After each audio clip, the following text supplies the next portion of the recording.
Ma'am, pieces like this usually aren't meant for browsing. The sales associate's smile was thin, almost decorative, as her eyes slowly scanned Aaliyah Carter from head to toe. She didn't bother lowering her voice. One manicured finger lightly tapped the glass display case, a subtle signal to her colleague across the room. Another employee leaned closer, whispering just loud enough for nearby customers to hear. They always say they're just looking. A short laugh followed. The store manager, a tall man in an expensive suit, stepped forward and positioned himself between Aaliyah and the diamond display, as though protecting something fragile. "That necklace is valued at $2.8 million, he said flatly. "We typically assist serious buyers in private viewing rooms." His eyes lingered for half a second too long. Behind them, a security guard subtly moved closer. Customers pretended not to stare. Phones began to rise. And then the accusation came quick, confident, and devastating. Moments later, a police officer tightened cold metal handcuffs around Aaliyah's wrists while someone muttered, "I knew it." But what no one realized was that the woman they were rushing to judge was the last person they should have underestimated. "Tell us where you're watching from and what time it is in your city. And if stories like this remind you how quickly assumptions can destroy truth, consider subscribing so you never miss what happens next." Chicago's Gold Coast district shimmered beneath the pale afternoon sun, its wide avenues lined with glass storefronts that reflected wealth in quiet, deliberate ways. Harrington and Company stood on the corner like a monument to exclusivity, its polished brass lettering catching light, its tall windows revealing carefully arranged displays of diamonds that seemed almost too perfect to belong to the ordinary world. Inside, the air carried the faint scent of white orchids and polished marble. Every detail had been designed to communicate a single message. This was a place where money spoke softly, but commanded everything. When Aaliyah Carter stepped through the revolving door at exactly 2:14 p.m., she did not look around in awe. She did not hesitate. She did not adjust her posture in the way many first-time visitors instinctively did. Instead, she walked forward with quiet precision, her movements calm, her gaze observant. At 34, Aaliyah possessed a presence that did not demand attention, yet somehow held it. Her dark brown skin carried a natural glow under the soft lighting. Her posture was straight, but not rigid, confident, but not performative. She wore a tailored charcoal blazer that fit as though designed for her alone, paired with a silk ivory blouse that caught the light with understated elegance. Her natural curls were styled neatly, framing a face defined by composure rather than expression. Minimal makeup revealed smooth skin and focused eyes that missed very little. A thin leather portfolio rested lightly in her left hand. It was the only item she carried. No large purse, no shopping bags, no visible symbols of excess wealth. Which, ironically, was exactly why the first sales associate barely acknowledged her presence. "Welcome to Harrington and Company," the young woman said automatically, her tone polite but distracted as she continued arranging a display of sapphire earrings. Her eyes flicked toward Aaliyah only briefly before returning to her task. In luxury retail, attention was rarely given freely. It was allocated, measured, calculated. Aaliyah did not seem offended by the cool reception. If anything, she appeared accustomed to it. She moved slowly past a case of emerald bracelets, pausing just long enough to observe the positioning of cameras embedded discreetly within the ceiling's architectural details. Her eyes reflected awareness, not curiosity. She understood rooms like this. Rooms where quiet transactions could shape entire industries. Rooms where influence could be exchanged with a single signature. And sometimes, rooms where secrets were hidden behind elegance. She stopped in front of the central display. There, beneath reinforced glass, illuminated by carefully angled lighting, rested a diamond necklace designed to command silence. Each stone had been cut to identical proportions, allowing light to pass through in perfect harmony. The center diamond alone was large enough to suggest generational wealth, the kind rarely discussed openly, but always recognized instantly. The small placard beside it read, "Whitefire Collection 18-carat platinum setting, ethically sourced diamonds, $2,800,000. Aaliyah studied the necklace for several seconds. Her expression did not change, but her breathing slowed slightly. Behind the counter, another employee leaned closer to her colleague. "She didn't even ask the price," the woman whispered. "Doesn't matter," the other replied quietly. "People like that usually just want the experience." The words were soft, but not soft enough. Aaliyah heard them. She gave no visible reaction. Instead, she shifted her weight subtly, positioning herself at an angle that allowed her to see both the display and the mirrored reflection of the store behind her. Reflections often revealed more than direct observation. A middle-aged couple entered moments later, their conversation animated and relaxed. The man wore a tailored navy suit that signaled familiarity with places like Harrington and Company. His watch alone likely cost more than most annual salaries. Immediately, the sales associate's tone changed. "Welcome back, Mr. Davenport," she said warmly. Her smile widened naturally. Her posture opened. The contrast was subtle, but unmistakable. Within seconds, sparkling water was offered. Private viewing options mentioned. Assumptions made.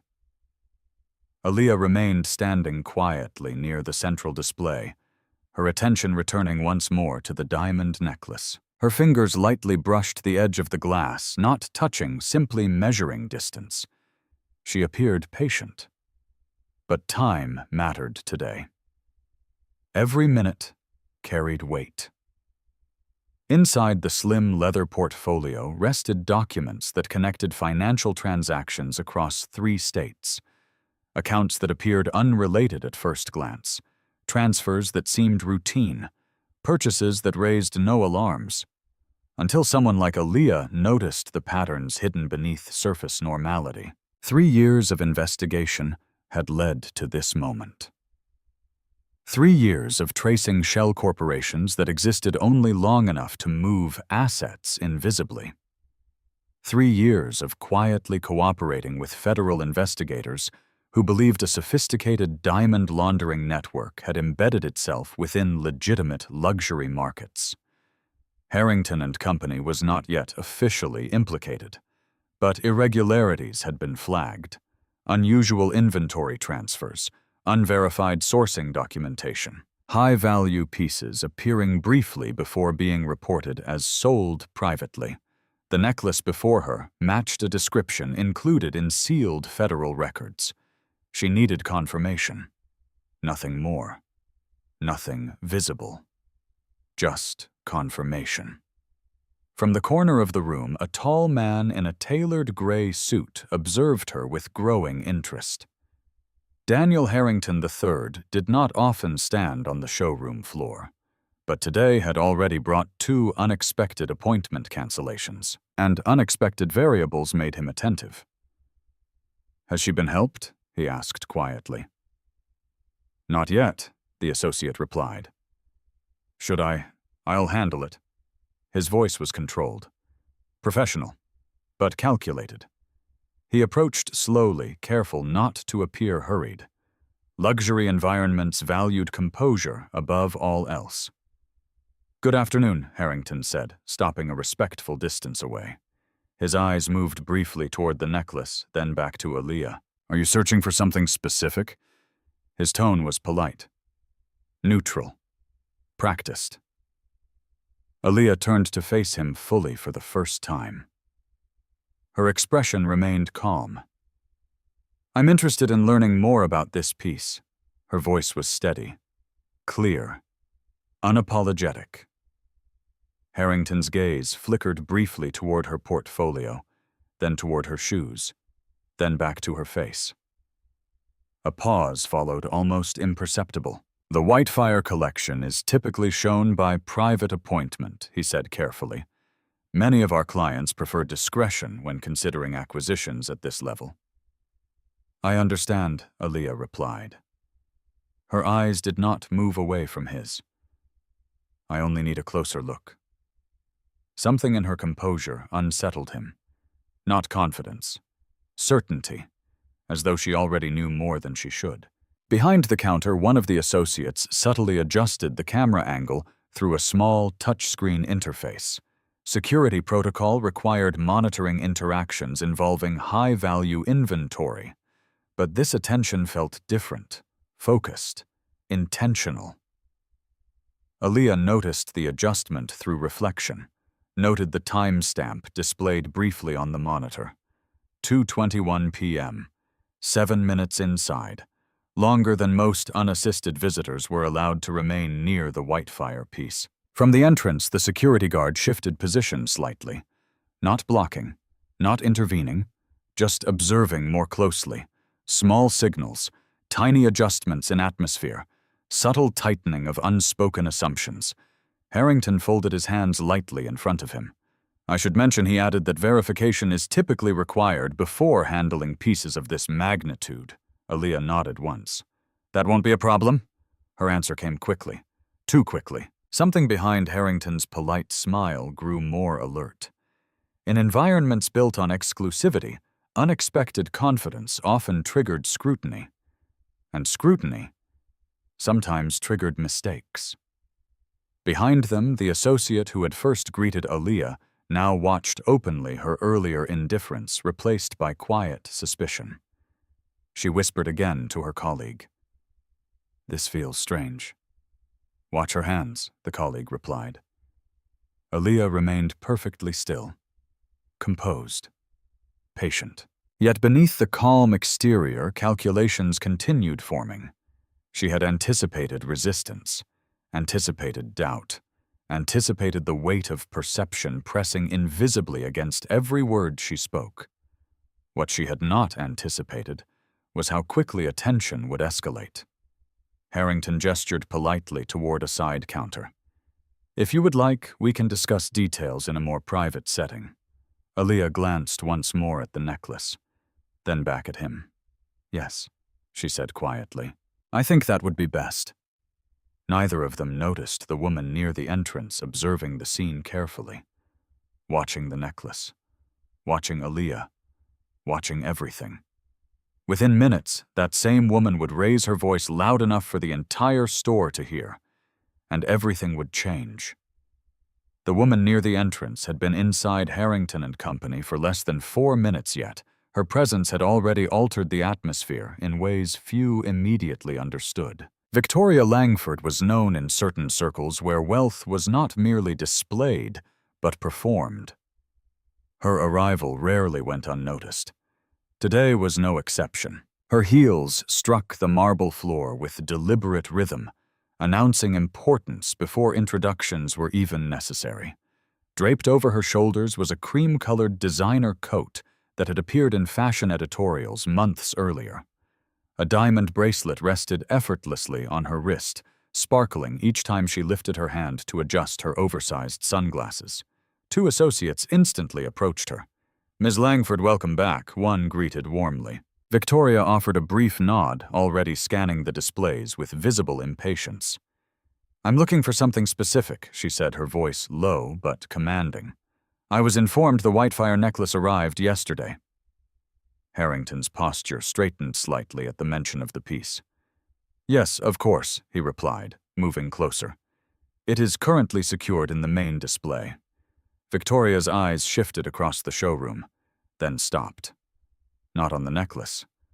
On Aaliyah. It was a glance lasting no more than 2 seconds, but something in Victoria's expression hardened. A subtle narrowing of the eyes, a silent question forming. Her gaze returned to Harrington. I assume access to such pieces is restricted, she asked casually. Of course, Harrington said.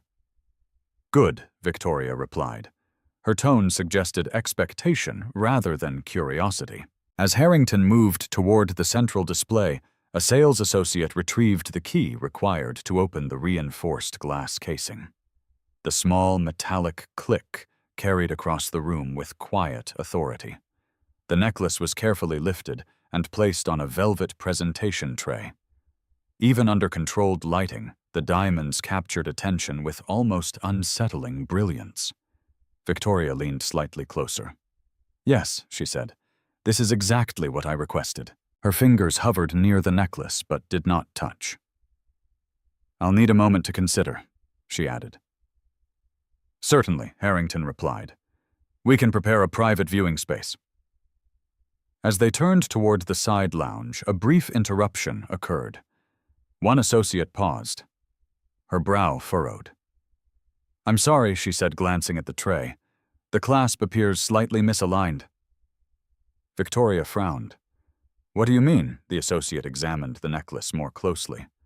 Her movements slowed, careful, precise. Then she looked up.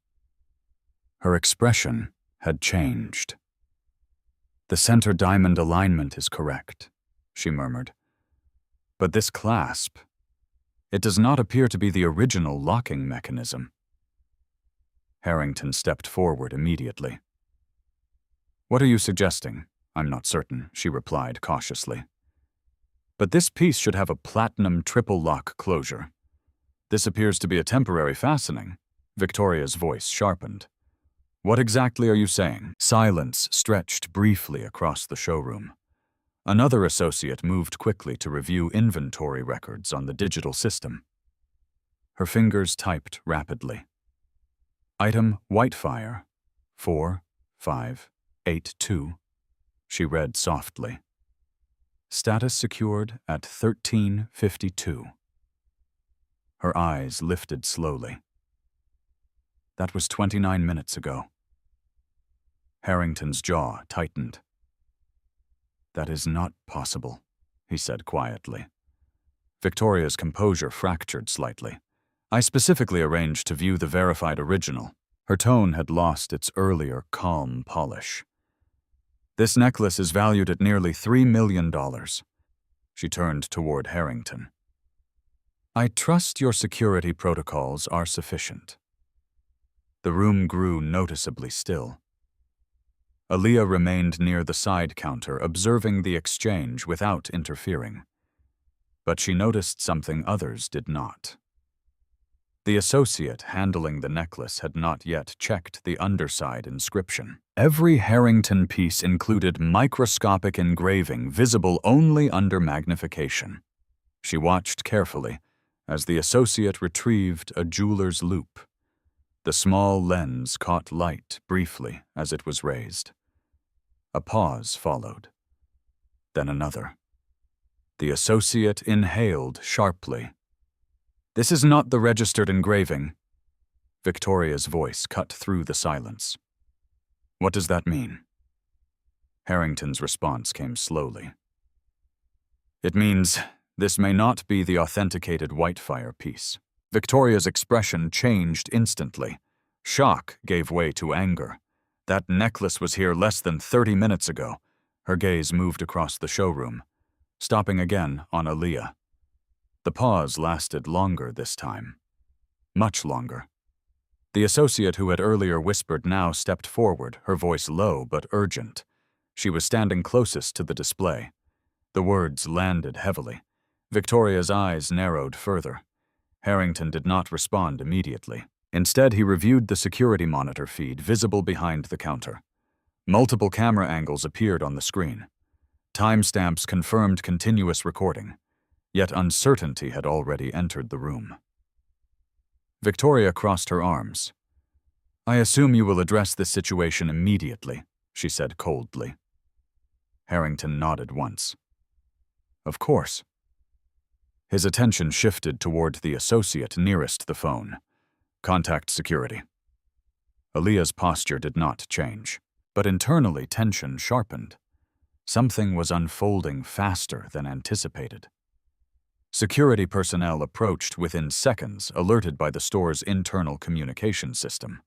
A tall guard positioned himself near the central display. "Is there an issue?" he asked. Harrington kept his voice measured. There appears to be a discrepancy involving the Whitefire piece. Victoria spoke before he could continue. The original necklace has been replaced. Her eyes moved deliberately toward Aaliyah, and she was the only unfamiliar individual positioned near the display during that window. The implication required no elaboration. The associate nodded slightly, reinforcing the suggestion. We observed her standing here for several minutes, she added. Aaliyah met Harrington's gaze calmly. If there is a concern, she said evenly, review the footage carefully before drawing conclusions. Her tone remained composed, but Victoria's patience had already thinned. I expect decisive action, she said sharply. This is not a minor oversight. Harrington hesitated. Protocol required verification before escalation, yet the presence of a high-profile client complicated matters. Reputation carried weight. Perception carried consequences. He nodded once more. Call the police. The words felt heavier than intended. The associate complied immediately. Within moments, the store's carefully controlled environment shifted. Customers whispered quietly. Phones discreetly lifted. Assumptions formed rapidly. Aaliyah remained still aware that premature resistance could worsen the situation. But internally, calculations accelerated. The timeline did not align with the documented transfer logs she had reviewed earlier that morning. If the necklace had indeed been replaced, the implications extended far beyond a simple theft. It suggested internal access, internal coordination, internal risk. Victoria stepped slightly closer. Her voice lowered, but remained sharp. I trust this matter will be resolved quickly. Harrington nodded. It will. From the corner of the showroom, faint sirens became audible, growing louder, approaching faster than expected. Aaliyah exhaled slowly. Events were now unfolding beyond controlled parameters, and somewhere within the system, she had been quietly helping investigate for 3 years. Someone had just made a very dangerous mistake. The sound of police sirens approaching along Oak Street did not match the elegance of Harrington and Company. It shattered it. Inside the showroom, the polished calm that defined luxury retail had already begun to fracture under the pressure of suspicion. Conversations fell into uneasy murmurs. Customers who moments ago admired gemstones now pretended to study display cases while quietly recording video with their phones. The glass doors opened with a mechanical whisper. 2 uniformed officers entered. Officer Daniel Reynolds led his pace, controlled but firm eyes scanning the room with professional detachment, sharpened by years of routine encounters. Behind him, Officer Grant followed younger, quieter, observing more than speaking. Harrington stepped forward immediately. Officers, thank you for coming so quickly, he said, voice composed but strained beneath the surface. Reynolds gave a brief nod. We received a report of possible theft involving high-value property. Victoria Langford stepped forward before anyone else could respond. The original Whitefire diamond necklace has been replaced with an imitation clasp, she said, her tone precise and unwavering. The piece is valued at approximately $2.8 million. Reynolds' expression did not change, but the number clearly registered. Who discovered the discrepancy? Our senior associate, Harrington replied, gesturing subtly. Reynolds turned toward the central display. And who was in proximity to the item prior to the discovery? The associate hesitated only briefly before answering. That woman, she said, indicating Aaliyah with a small but unmistakable movement of her hand. The shift in attention was immediate.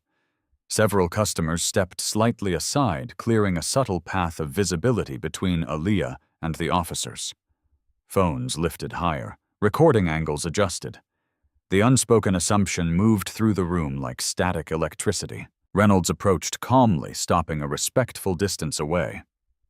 Ma'am, we need to ask a few questions, he said. His tone remained neutral, professional. but distant. Aaliyah met his gaze without hesitation. "I understand." Her voice remained steady. Victoria crossed her arms, watching closely. Harrington remained silent, observing both sides carefully. "Were you examining the Whitefire necklace today?" Reynolds asked. "Yes," Aaliyah replied. "For how long?" "Approximately 5 minutes. Did you request physical access to the piece?" "No." Reynolds nodded slightly, processing the answers. "Do you currently possess any jewelry containers or personal storage cases?" Aaliyah lifted the slim leather portfolio gently. "This is the only item in my possession." Grant stepped forward slightly. "Would you mind placing the portfolio on the counter?"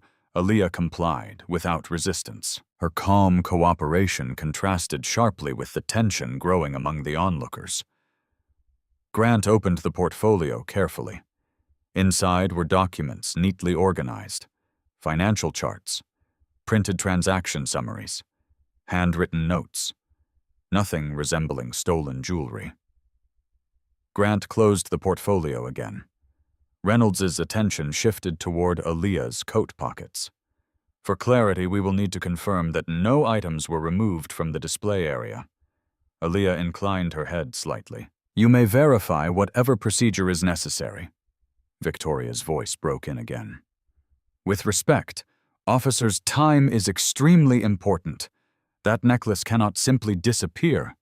Her emphasis on the word disappear carried implication. Reynolds nodded once. "Understood." He turned back toward Aaliyah. "Ma'am, please place any personal belongings on the counter. I have none beyond what you've seen." A pause followed. Reynolds studied her expression briefly. Experience often relied on instinct, and instinct, unfortunately, was not immune to bias. "Then, we will need to conduct a standard search procedure." The room seemed to contract. Customers shifted uncomfortably. Some leaned closer. Others pretended not to watch. Aaliyah remained composed. "If possible," she said evenly, "I would prefer that the store's security footage be reviewed first." Her tone remained respectful. "Measured. Reasonable." Victoria exhaled audibly. "With respect, this is not a negotiation." Harrington hesitated, clearly aware that escalation in front of witnesses could damage reputations beyond repair. Reynolds' voice remained calm. "We will review all relevant information, but initial verification ensures accuracy of subsequent steps." Grant gestured politely toward the marble counter. "Please place your hands here." The gesture appeared procedural, routine, yet the symbolism carried weight. Public scrutiny rarely allowed dignity to remain intact. Aaliyah placed her hands on the polished surface. The marble felt cold beneath her palms. Grant checked her sleeves carefully. Nothing. Reynolds examined the interior lining of her coat. Nothing. The tension should have eased. Instead, uncertainty deepened. Victoria shifted her weight impatiently. "This is becoming unnecessarily prolonged." Then one associate spoke hesitantly. "There is also her handbag." Aaliyah turned slightly. "I am not carrying a handbag." The associate frowned. "I thought I saw one earlier." Another associate nodded uncertainly. "I recall a small jewelry box near her position." Aaliyah's eyes narrowed slightly. "There was no jewelry box in my possession." Grant glanced at Reynolds. Reynolds's jaw tightened slightly. "Ma'am, did you handle any storage container while viewing the display number?" Victoria stepped closer, her voice lower but sharper. "This is extremely concerning." Harrington raised a hand gently. "Let us remain careful in our conclusions." But momentum had already begun shifting. An associate moved toward a nearby secondary counter. "There was a small velvet case placed here earlier," she said. Her voice carried growing urgency. "I distinctly remember setting it down."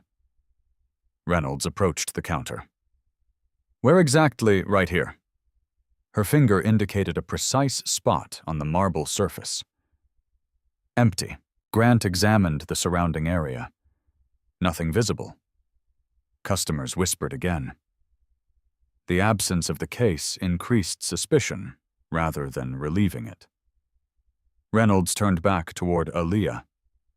"Ma'am, we may need to request further cooperation." Her composure remained intact. What specifically, Grant spoke quietly. "A standard containment protocol may be required while we verify inventory discrepancies." Victoria watched without blinking.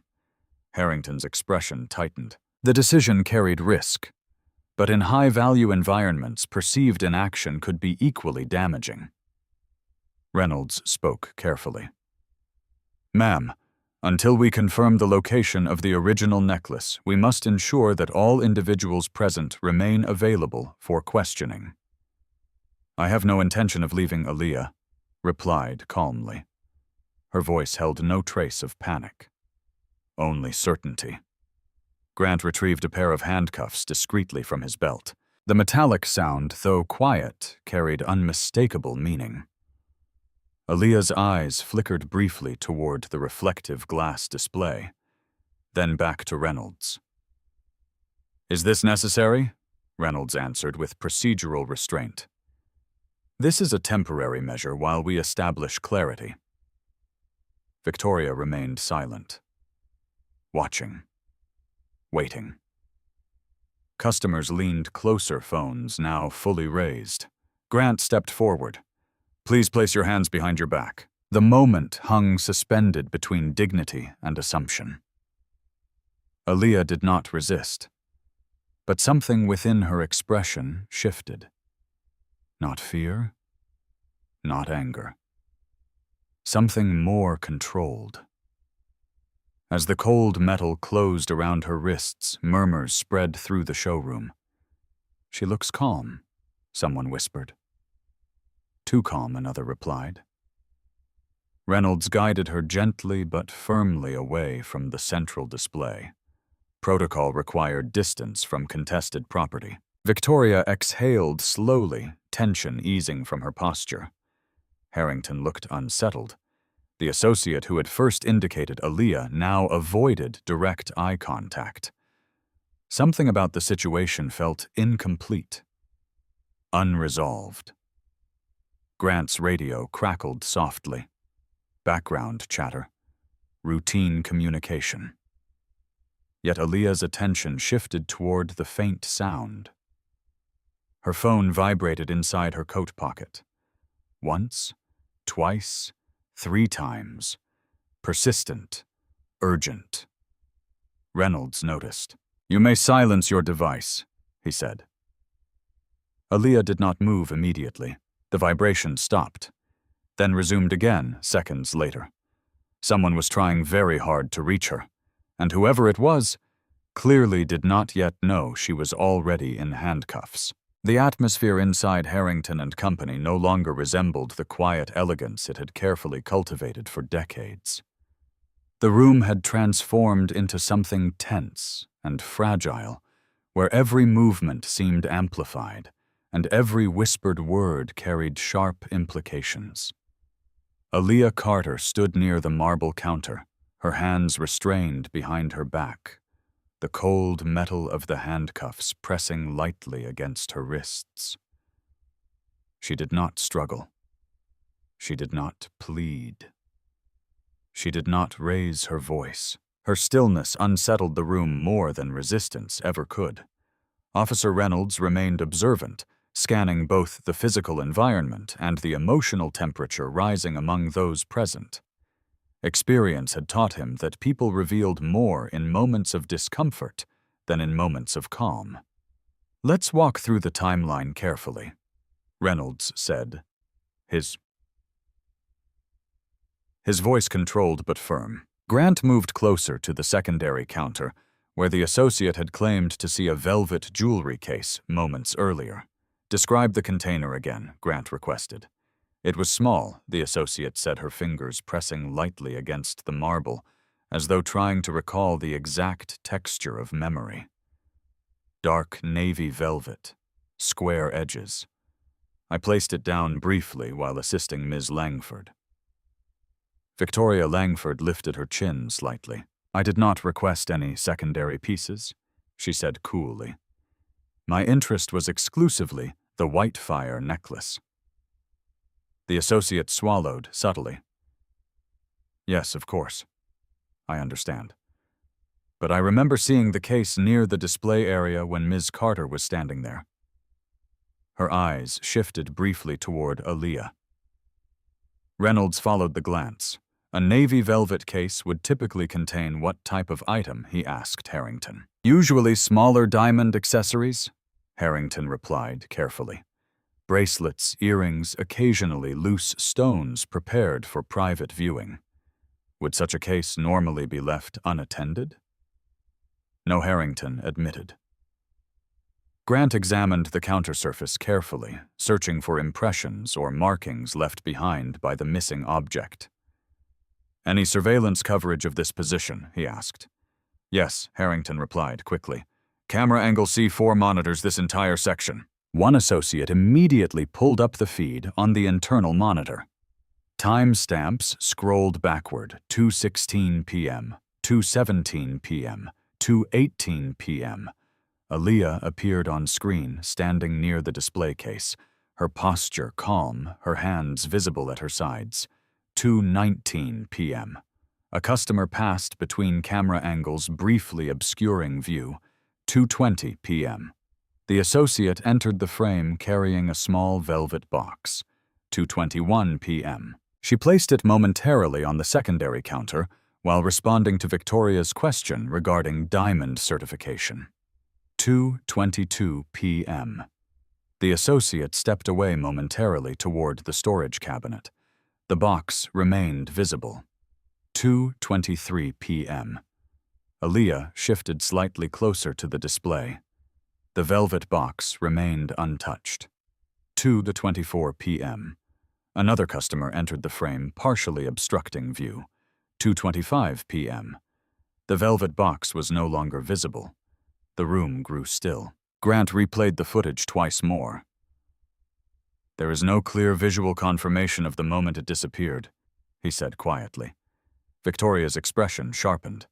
So within 9 minutes of her arrival, a multimillion-dollar necklace is compromised and an additional item disappears. Her words pressed heavily into the air. Reynolds folded his arms briefly. Circumstantial proximity alone does not establish removal, he said carefully. But uncertainty remained. One associate spoke again. I distinctly remember seeing Ms. Carter standing closest to both items. Her tone was cautious, but the implication remained strong. Aaliyah spoke calmly. I did not touch any container. Her voice remained steady. Measured. Grant stepped closer. Would you consent to a secondary search procedure? Aaliyah nodded once. You may proceed. Grant examined her coat pockets once more. Nothing. Reynolds checked the interior seams carefully. Nothing. Grant then paused. Her portfolio, he said quietly. Aaliyah tilted her head slightly. You already examined it. Grant reopened the slim leather portfolio with deliberate care. Inside remained only documents. Charts, legal references, detailed financial transaction maps. Nothing resembling jewelry. Reynolds glanced toward Harrington. Does the store provide packaging materials resembling personal storage containers? Harrington hesitated. We do offer discreet packaging for private purchases. Grant's attention moved toward a small waste receptacle positioned near the secondary counter. Inside, beneath folded tissue paper, a corner of navy velvet appeared. Grant reached carefully inside. He withdrew a small, square jewelry box. The associate gasped softly. That is the one, she said immediately. Victoria's expression darkened. Open it, she demanded. Grant placed the box carefully on the counter and lifted the lid. Inside rested a delicate diamond bracelet. Not the Whitefire necklace, but a high-value item nonetheless. Harrington frowned. "That piece belongs to our Verona collection," he said slowly. "Value approximately $80,000. Grant examined the hinge mechanism. The clasp appears recently handled. Victoria crossed her arms. Why would an unrelated piece be concealed in a waste container? Reynolds glanced briefly toward Aaliyah. Her expression did not change. "I did not place that item there," she said calmly. The associate shifted uncomfortably. "I would never discard inventory packaging," she insisted quickly. Harrington's composure began to strain. "This suggests interference within our process," he said carefully. Grant lifted the bracelet gently with gloved hands. "The placement appears intentional," he said. Victoria's voice hardened. "This situation is becoming increasingly unacceptable." Reynolds nodded once. "Agreed." He turned toward Aaliyah. "Ma'am, we will need to request that you accompany us for further clarification at the station." Aaliyah did not argue, but her eyes briefly met the security camera positioned above the display. A subtle acknowledgement passed unnoticed by most present. Victoria spoke again. "I expect full accountability." Harrington nodded slowly, though uncertainty remained visible in his expression. Grant secured the bracelet as evidence. Customers continued recording. Assumptions continued forming. Reynolds guided Aaliyah toward the exit. The weight of perception followed closely behind. Outside, flashing blue lights reflected across the polished glass windows of Harrington and Company. Pedestrians slowed. Curiosity spread quickly. Aaliyah stepped forward calmly despite the attention. Her phone vibrated again inside her pocket. Persistent. Urgent. Reynolds noticed. "Who is attempting to reach you?" Aaliyah met his gaze steadily. "Someone expecting an update." Reynolds paused briefly. "What kind of update?" Her answer came softly. "The kind that cannot wait." Grant opened the patrol car door. As Aaliyah prepared to enter the store's internal security director rushed outside holding a tablet. "Officer Reynolds," he called urgently. "There is an irregularity in the inventory timestamp logs." Reynolds turned. "What kind of irregularity?" The director hesitated. "The Whitefire necklace was registered in vault transfer 30 minutes before Ms. Carter entered the store." Grant's brow furrowed. "That contradicts the display record." "Yes," the director replied. "And it suggests something else entirely." Reynolds looked back toward the showroom windows. Toward Harrington. Toward Victoria. Toward the cameras still recording. Something about the timeline no longer aligned, and if the necklace had already been moved before Aaliyah arrived, then someone inside Harrington and Company had just made a very expensive mistake. The rear door of the patrol vehicle closed with a dull final sound that seemed to echo louder than necessary. Inside the car, the air felt heavier, enclosed by a silence filled with unfinished conclusions. Aaliyah Carter sat upright, her hands still restrained behind her back, the cold steel cuffs pressing against her wrists in a steady reminder of how quickly perception could transform into consequence. Officer Grant adjusted the rearview mirror, slightly observing her expression for any sign of agitation. There was none. She did not appear panicked. She did not appear confused. She appeared focused. Reynolds entered the driver's seat, shutting the door with controlled precision. The faint hum of the engine started, but the car did not immediately move. Instead, Reynolds looked at the dashboard clock. 2:41 p.m., less than 30 minutes since the first accusation had been voiced. 30 minutes capable of altering reputations, careers, and investigations. Grant broke the silence quietly. "Ms. Carter, you understand that this is a procedural detention not a formal charge. I understand, Aaliyah replied calmly. Her voice remained steady, neither defensive nor submissive. Outside the window, the reflections of pedestrians passing along Oak Street flickered across the glass like distorted memories. Reynolds spoke without turning fully around. You requested that surveillance footage be reviewed before escalation. Yes. And yet we now have a missing necklace and an additional item recovered from a waste receptacle in close proximity to where you were standing. Aaliyah did not rush her answer. Circumstances can create patterns that appear convincing, she said quietly. Grant studied her more closely. That sounds like a prepared statement.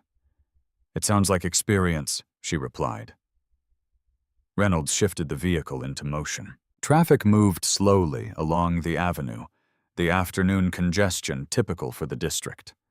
The flashing blue lights atop the patrol car reflected intermittently across surrounding storefront windows, drawing attention even where curiosity was not intended. Inside the vehicle, the silence returned briefly. Then Aaliyah's phone vibrated again. Persistent. Measured.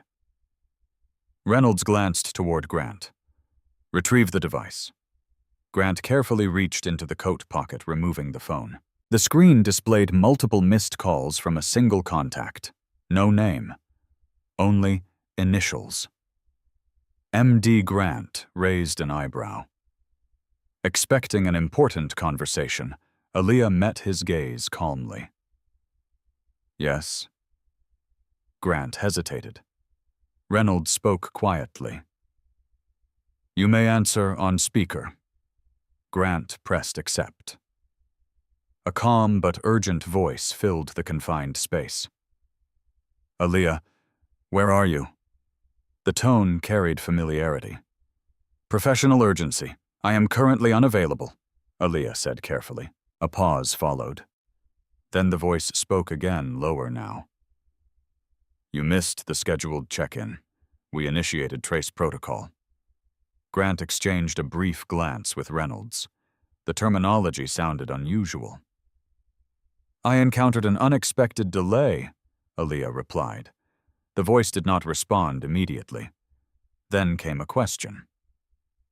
Are you secure? Reynolds leaned slightly closer to the radio console, listening. Aaliyah answered deliberately. I am currently in transit with local law enforcement. Silence. Then a quiet exhale.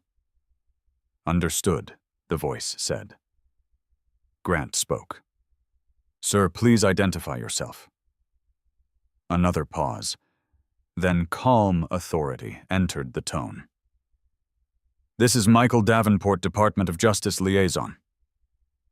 Grant's posture shifted subtly. Reynolds slowed the vehicle slightly. What is the nature of your relationship to Ms. Carter? Reynolds asked carefully. The answer came without hesitation. She is operating under federal protection status connected to an active financial investigation. Silence filled the patrol car. Reynolds processed the statement carefully. Sir, we have no record of that designation. You would not, Davenport replied. The clearance level is restricted. Grant tightened his grip slightly on the phone. Then why is she currently under suspicion for theft of high-value property? Another pause. Then a carefully measured response. Because someone moved faster than they should have. Reynolds pulled the vehicle toward the curb. Traffic continued around them. The sound of distant horns blurred into background noise. Reynolds spoke again. If Ms. Carter possesses protected status, why were we not informed prior to engagement? Operational discretion, Davenport said calmly. Her presence at Harrington and County was not intended to trigger intervention. Grant glanced toward Aaliyah. Her expression remained controlled. You are saying she was at the store in an official capacity? Grant asked. Yes. What was the purpose of her visit? I cannot disclose full operational scope, Davenport replied. But the Whitefire necklace is connected to an evidentiary chain under federal review. Reynolds's jaw tightened slightly. Then we may currently be interfering with an active investigation. That is correct, Davenport said evenly. Grant exhaled slowly. Reynolds spoke again. Why did she not disclose this information immediately? Because premature disclosure compromises multi-agency coordination. The answer settled heavily inside the vehicle. Grant returned the phone carefully. Is there an immediate directive? Reynolds asked. Yes, Davenport replied. Transport Ms. Carter to the precinct, but do not process charges. Federal agents are already en route. Reynolds nodded once, though Davenport could not see the gesture. Understood. The call ended. The silence that followed felt different from before. More deliberate. Grant finally spoke. You could have told us. Aaliyah's response remained calm. Timing matters in cases involving organized financial crime. Grant leaned back slightly. So, the necklace. Maybe part of a larger network, she replied. Reynolds returned the vehicle to traffic flow. His voice remained controlled. If the necklace was removed before your arrival, as the timestamp suggests, then someone inside that store anticipated scrutiny, Aaliyah said quietly.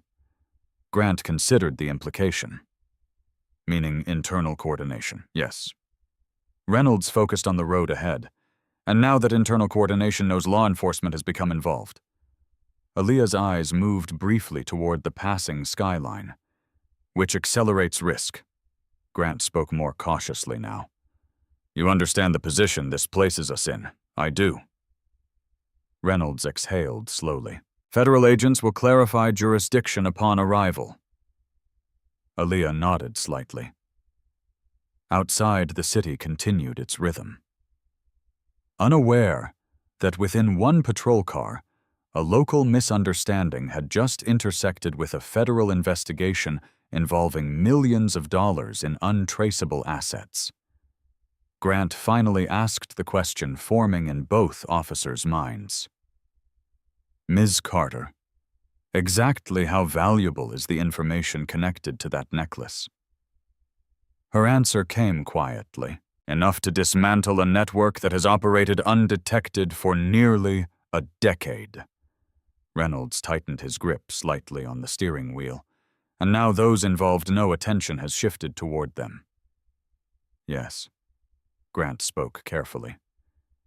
So the mistake made inside that store, Aaliyah finished the thought, may force them to act sooner than planned.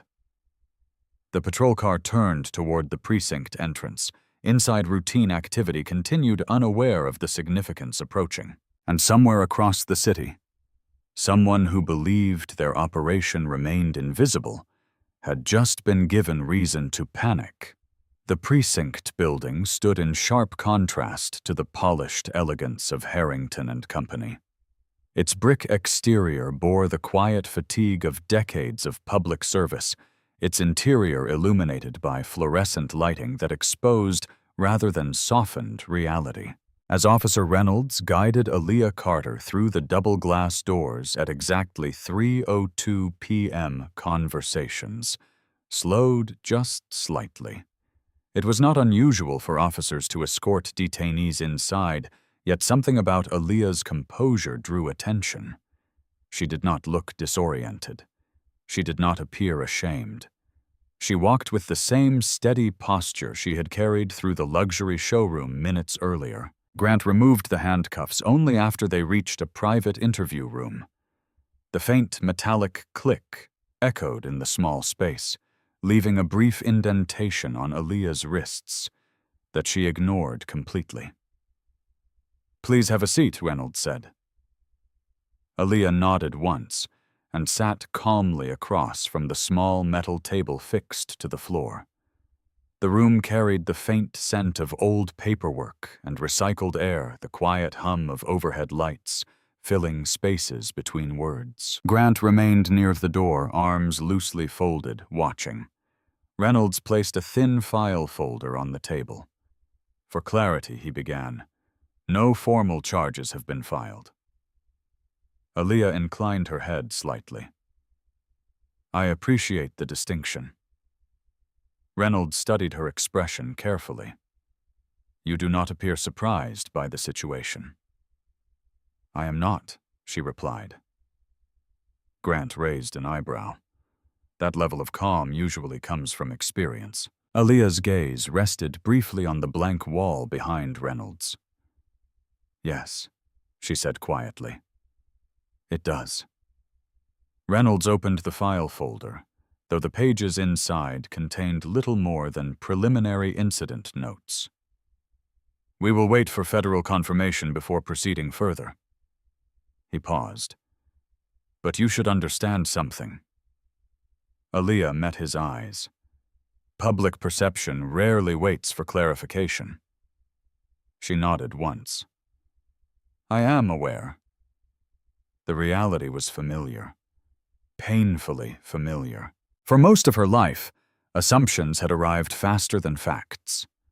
She remembered being followed through department stores as a teenager while her friends browsed freely.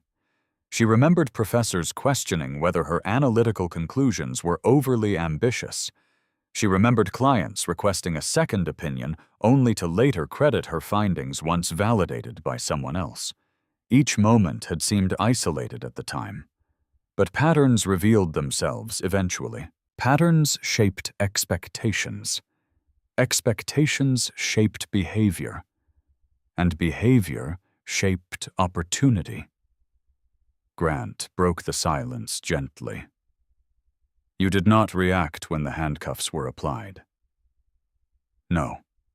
Why, Aaliyah considered the question carefully. Because reaction often becomes the story instead of the truth. Grant nodded slowly. That sounds practiced. It is. Her voice remained steady, but something deeper moved beneath the calm. 3 years earlier, when federal investigators first approached her with questions regarding irregular diamond import records, she had not anticipated the scale of what would follow. Initially, the inquiry appeared routine. Several luxury suppliers reported minor discrepancies in valuation documentation. Unusual, but not unheard of. Then patterns began emerging. Repeated invoice adjustments, transit records that did not align with customs declarations, insurance claims filed within hours of reported shipments, entities appearing briefly within financial chains before dissolving without trace. At first glance, the irregularities appeared administrative, clerical, minor, but when viewed collectively, they revealed design, intent, structure, a network capable of laundering high-value assets through legitimate luxury markets without immediate detection. Aaliyah's expertise in forensic financial analysis allowed her to recognize subtle connections hidden beneath layers of legal complexity. Her reports eventually reached the Department of Justice, then the FBI, then multi-agency coordination. Her role expanded gradually, quietly, confidentially. She did not carry a badge. She did not testify publicly. She did not reveal her involvement to colleagues. Her protection status existed precisely because visibility could compromise operational progress. And now, visibility had found her anyway. Grant leaned slightly against the wall. So the necklace is evidence? Yes.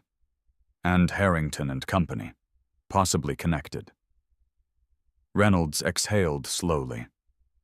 If internal coordination exists, then someone inside that store may already suspect investigation. Yes. Grant crossed his arms more tightly now, and today's incident accelerates awareness. Yes. Reynolds tapped a pen lightly against the folder. That places you in a complicated position. Aaliyah's expression remained thoughtful. Yes. Grant spoke carefully. Do you feel the investigation has been compromised? She paused. Not yet. but risk has increased. Yes. Reynolds leaned back slightly.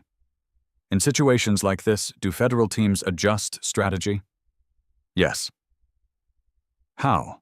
By identifying where exposure creates opportunity. Grant frowned slightly. Opportunity for whom?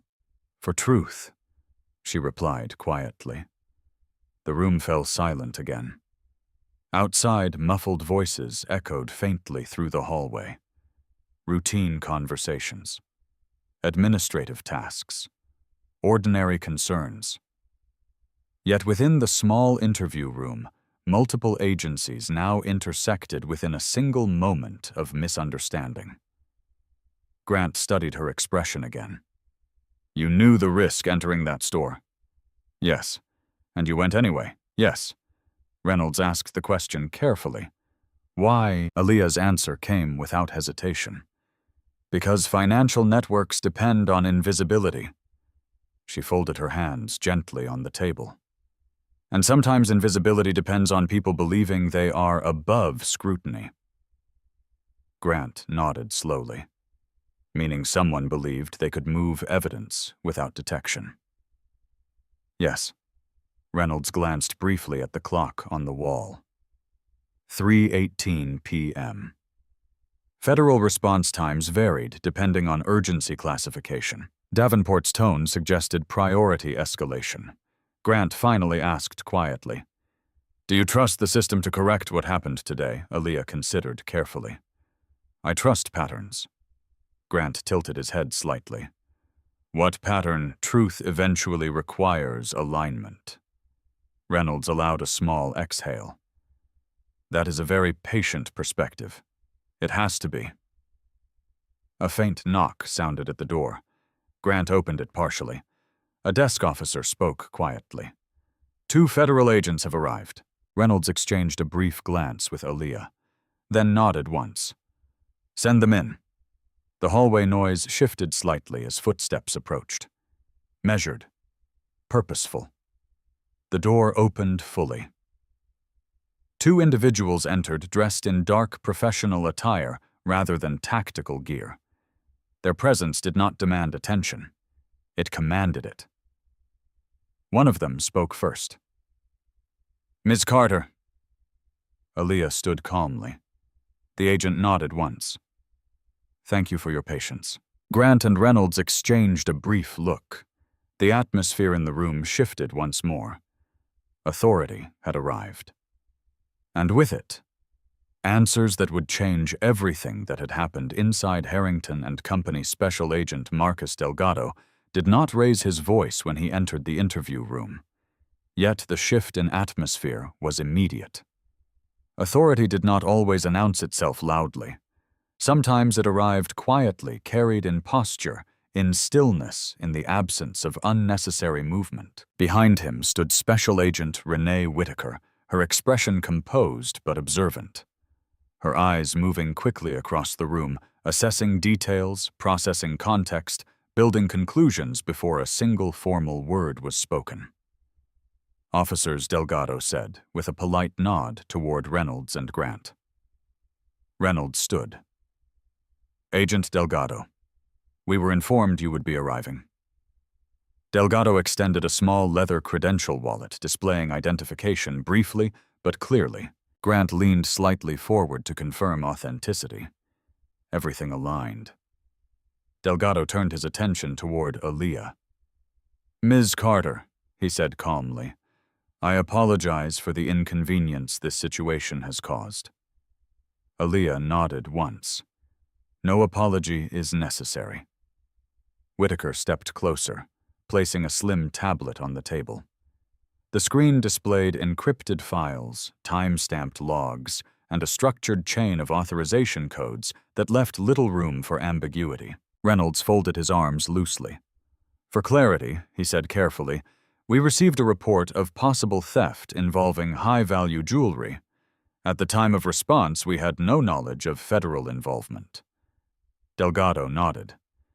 That is consistent with operational compartmentalization protocols. Grant frowned slightly, meaning information was intentionally restricted. Whitaker answered calmly. To preserve investigative integrity. Reynolds considered the phrasing. And now circumstances require limited disclosure, Delgado replied. Whitaker tapped the tablet once, turning the display slightly toward the officers. On the screen appeared a structured financial diagram, a network of corporate entities connected by thin lines branching across multiple jurisdictions. This investigation began 34 months ago, Whitaker explained. Initial indicators suggested irregular diamond procurement patterns moving through legitimate luxury distributors. Grant studied the diagram carefully. Money laundering through jewelry assets. More precisely, Whitaker said, asset conversion designed to obscure traceability. Reynolds nodded slowly. And Harrington and Company appears within this structure. Yes, Delgado confirmed, but involvement has not yet been legally established. Grant glanced briefly toward Aaliyah. And Ms. Carter's role, Whitaker answered. Ms. Carter specializes in forensic financial pattern analysis. Her expertise has allowed identification of transaction sequences previously undetected through conventional audit processes. Reynolds looked toward Aaliyah with new understanding. The necklace. Potential evidentiary item, Delgado replied. Grant spoke cautiously. The store reported that the necklace's clasp was altered prior to our arrival. Whitaker nodded once. That aligns with indicators we have been monitoring. Reynolds's brow tightened slightly. You were aware the item might be moved. We suspected the possibility, Delgado replied. Grant shifted his weight. Then today's incident may not be coincidence. Whitaker's expression remained neutral. Patterns rarely are. Reynolds exhaled slowly. And now the individuals involved may suspect exposure. Yes, Delgado said. Grant leaned forward slightly. That increases risk of evidence relocation. Whitaker nodded. Correct. Reynolds glanced briefly toward the closed door of the interview room. We detained Ms. Carter under procedural protocol due to circumstantial proximity. Delgado's tone remained measured. We understand. Grant spoke carefully. She did not disclose her status at the scene. Whitaker looked toward Aaliyah. That was appropriate? Reynolds raised an eyebrow. Appropriate, yes, Whitaker replied calmly. Premature disclosure could have alerted internal actors. Grant crossed his arms. Instead, local law enforcement unintentionally accelerated awareness. Delgado nodded once, which presents both complication and opportunity.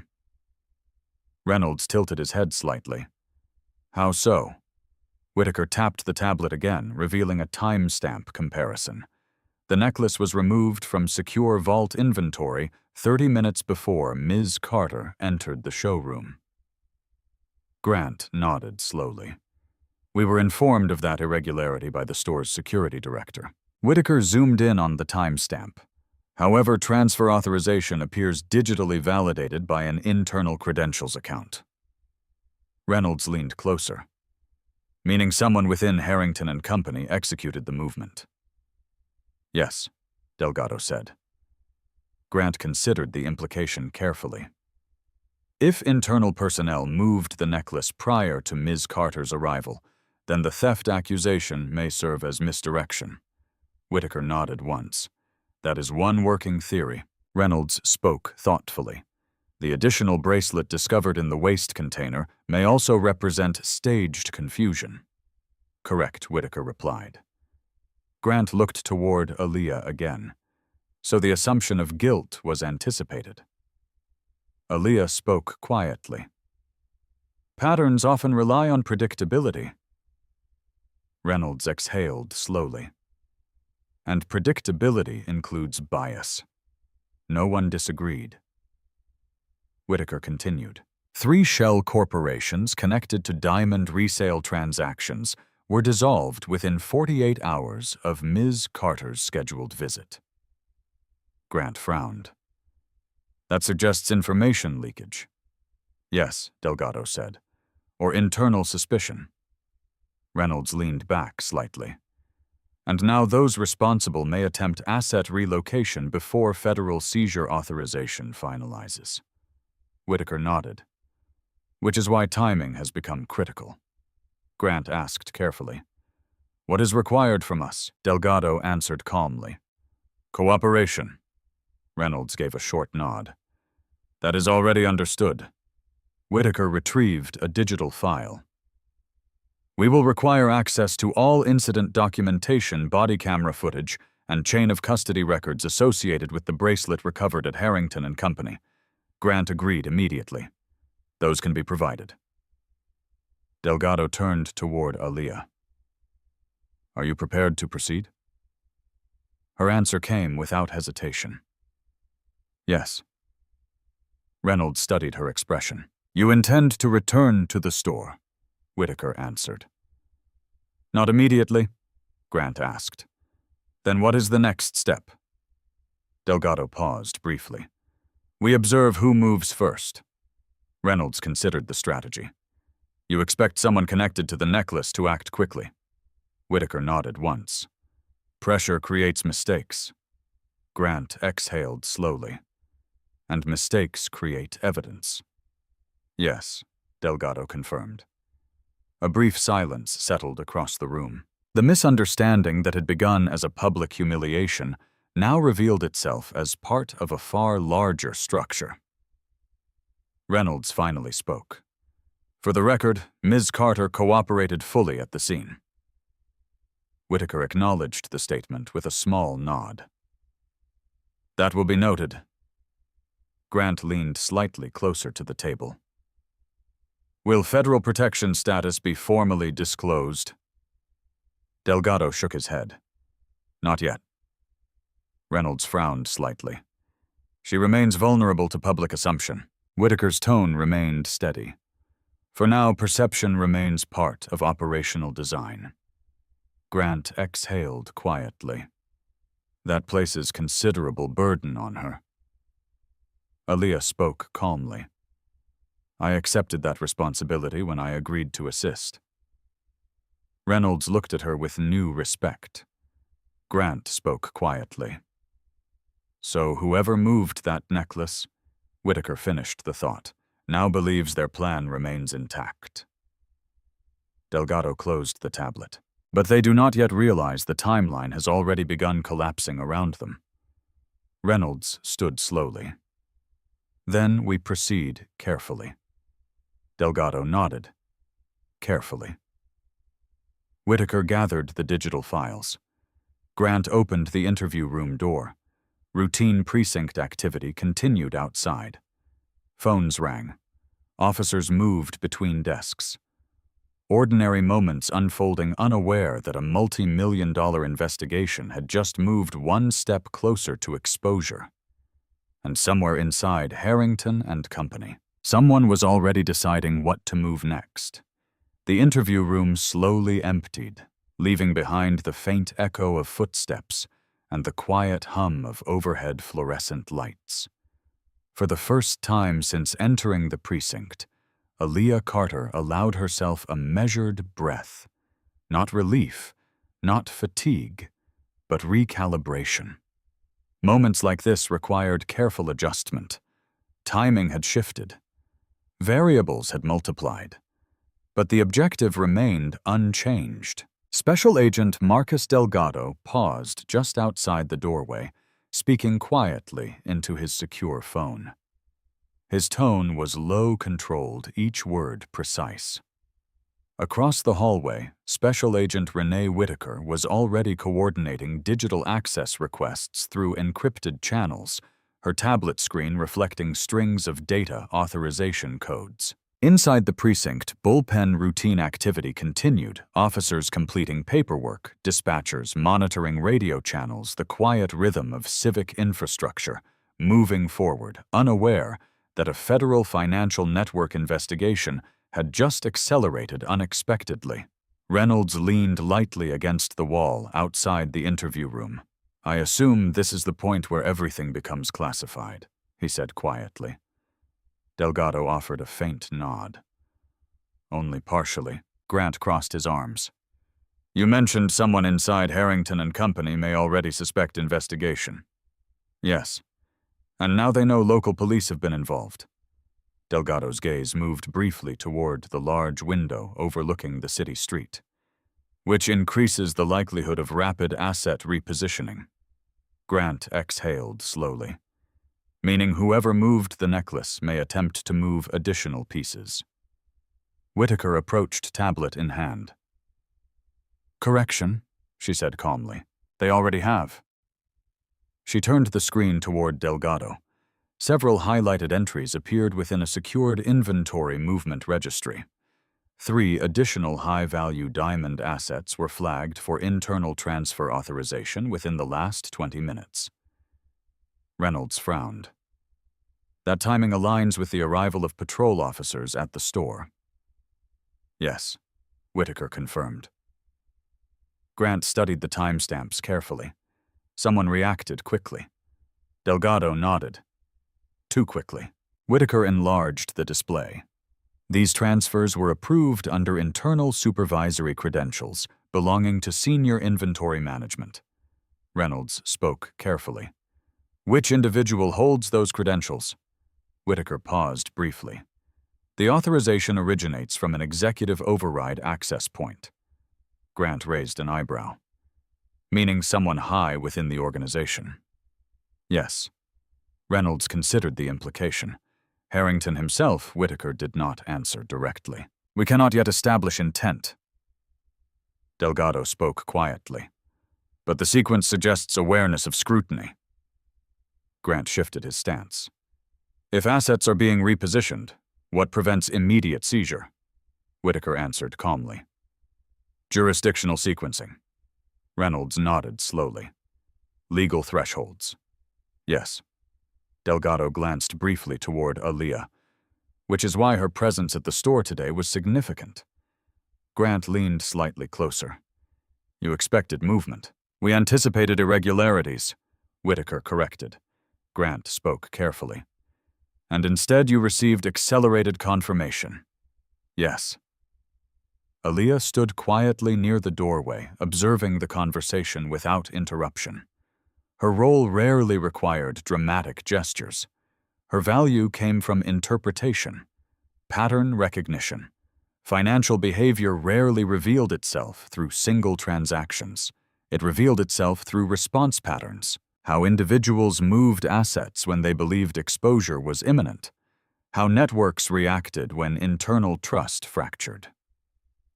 Whitaker's phone vibrated softly. She glanced at the screen.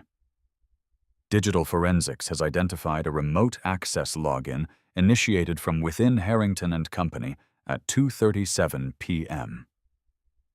Reynolds checked the timeline mentally.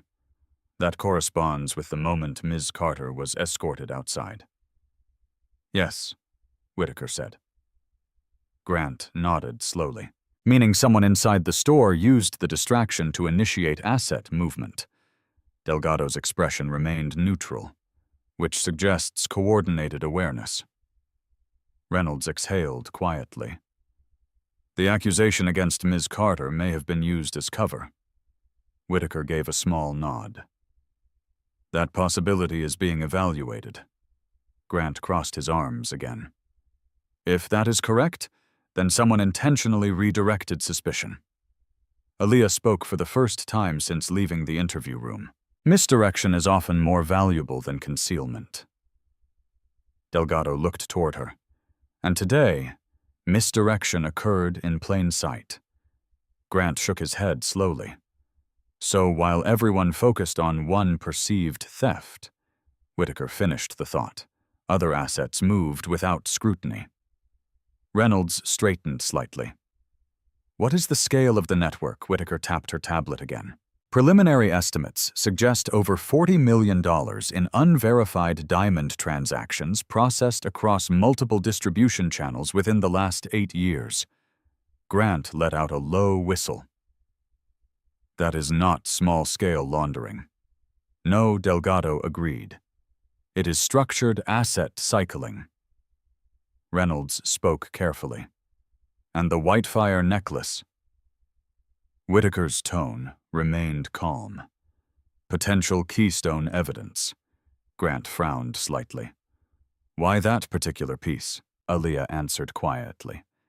Because its sourcing documentation contains inconsistencies linking multiple shell suppliers that should not legally intersect. Reynolds nodded slowly. So proving irregularity in that piece could expose the broader structure. Yes, Whitaker added. And whoever authorized its premature movement may have revealed their level of involvement. Grant leaned slightly forward. So what happens now? Delgado's voice remained steady. We allow pressure to continue working. Reynolds tilted his head slightly. You do not intend immediate confrontation. Whitaker shook her head once. Premature confrontation alerts all connected nodes. Grant exhaled. So patience remains strategy? Yes, Reynolds asked carefully. And Ms. Carter's public detention? Whitaker answered.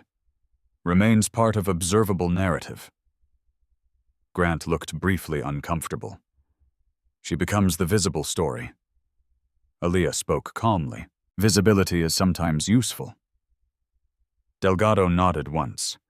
If internal actors believe suspicion has successfully shifted, they may attempt further consolidation.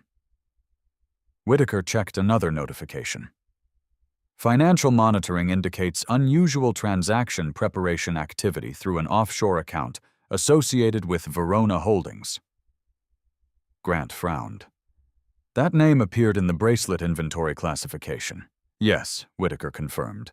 Reynolds straightened slightly, meaning the bracelet discovered in the waste container may not have been random. No, Aaliyah said quietly. It was a signal. Grant looked toward her. A signal to whom? To anyone monitoring operational response patterns. Whitaker nodded slowly. Which suggests internal communication within the network. Delgado glanced toward the precinct entrance. We should assume increased movement within the next 6 hours. Grant crossed his arms. Do you anticipate physical relocation of assets? Whitaker answered calmly. Yes. Reynolds spoke carefully. Then surveillance coordination becomes priority. Delgado nodded. Already initiated.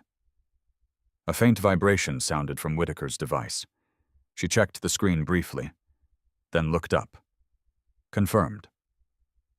Grant leaned forward slightly. What is confirmed? Whitaker met Delgado's gaze. Executive-level login credentials just accessed secure inventory routing protocols again. Reynolds exhaled slowly. They are still moving assets. Delgado nodded once. Yes. Grant spoke quietly.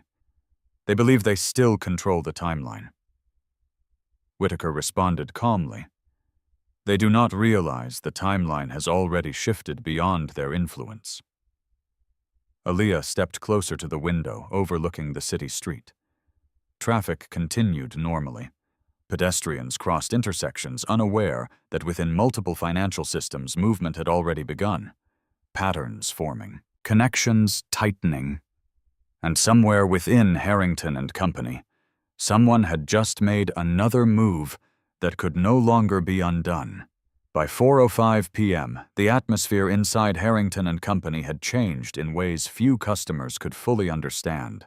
What had begun as a subtle disturbance earlier that afternoon had quietly evolved into something heavier, an invisible pressure pressing against the store's carefully maintained image of perfection. Staff members continued assisting clients, but the ease of their movements had tightened. Smiles lingered half a second too long. Conversations felt slightly rehearsed. Daniel Harrington III stood inside his private office overlooking the showroom floor, watching reflections in the glass, rather than the customers themselves. From that vantage point, he could observe body language without being directly seen. Years of experience had taught him that perception controlled value just as much as rarity did. And right now, Perception felt unstable. Victoria Langford remained in the private lounge area, her posture elegant, but her patience noticeably diminished. She had declined sparkling water twice, a small but meaningful deviation from her usual composure. "The original necklace must be located," she said firmly. Harrington nodded, maintaining controlled professionalism. "Our internal audit team is reviewing all vault transfer logs." Victoria's eyes narrowed slightly. "I trust your internal team understands the urgency." They do. Her fingers rested lightly on the velvet armrest, but her gaze remained sharp. Reputation is fragile in environments like this. Harrington did not respond immediately.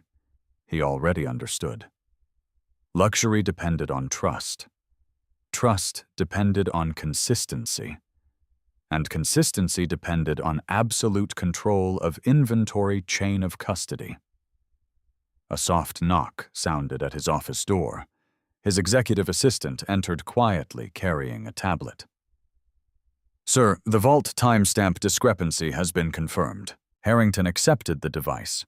Displayed on screen was a digital verification chain showing authorized transfer approval for the Whitefire necklace at 1:43 p.m., 31 minutes before Naomi Carter had entered the store. Harrington's jaw tightened subtly. "Who authorized the transfer?" he asked. The assistant hesitated briefly. "The authorization was issued through executive override credentials." Silence filled the office. Harrington lowered the tablet slowly. "Executive override requires biometric confirmation." "Yes. Then who accessed the vault?" The assistant swallowed carefully. "The credentials correspond to your executive clearance." Harrington's eyes lifted sharply. "That is not possible. The biometric confirmation appears valid." Victoria's voice cut in from across the room. "You are suggesting someone used your credentials?" Harrington remained very still. "Executive override is restricted to 3 individuals, and you are one of them," Victoria replied calmly. Harrington nodded once. "Yes. Then either your system has been compromised," she said carefully, "or someone inside your organization has gained access at a level that should not exist." Harrington stood slowly moving toward the large digital inventory monitor mounted on the wall. "Display authentication log sequence," he instructed. The assistant complied. Rows of encrypted entries appeared. Timestamp, credential ID, authorization layer, vault sector designation. Each line represented movement within a structure designed to eliminate uncertainty. And yet uncertainty now existed. Victoria spoke quietly. "If the necklace was removed before the public incident occurred, then the accusation directed toward Ms. Carter may have served as distraction." Harrington finished. The realization settled heavily. The knock at the door came again, sharper this time. Another staff member entered, visibly unsettled. "Sir, 2 federal agents are requesting access to inventory verification systems." Victoria's gaze shifted immediately. "Federal agents," Harrington straightened. "Yes," the employee confirmed. "They referenced Department of Justice authorization codes." Victoria rose slowly from her chair. "This situation has escalated significantly." Harrington nodded once. "Show them in." Moments later, Special Agent Marcus Delgado and Special Agent Renee Whitaker entered the office. Their presence did not disrupt the room. It redefined it. Delgado spoke calmly. "Mr. Harrington, thank you for your cooperation." Harrington inclined his head slightly. "Agent Delgado." Whitaker placed a secure authorization document on the table. "We are conducting a federal financial investigation involving diamond asset movement through legitimate luxury distribution channels." Victoria crossed her arms. "And this relates to the Whitefire necklace." Whitaker met her gaze evenly. "Yes." Harrington spoke carefully. We have identified irregularities in vault transfer authentication logs. Delgado nodded.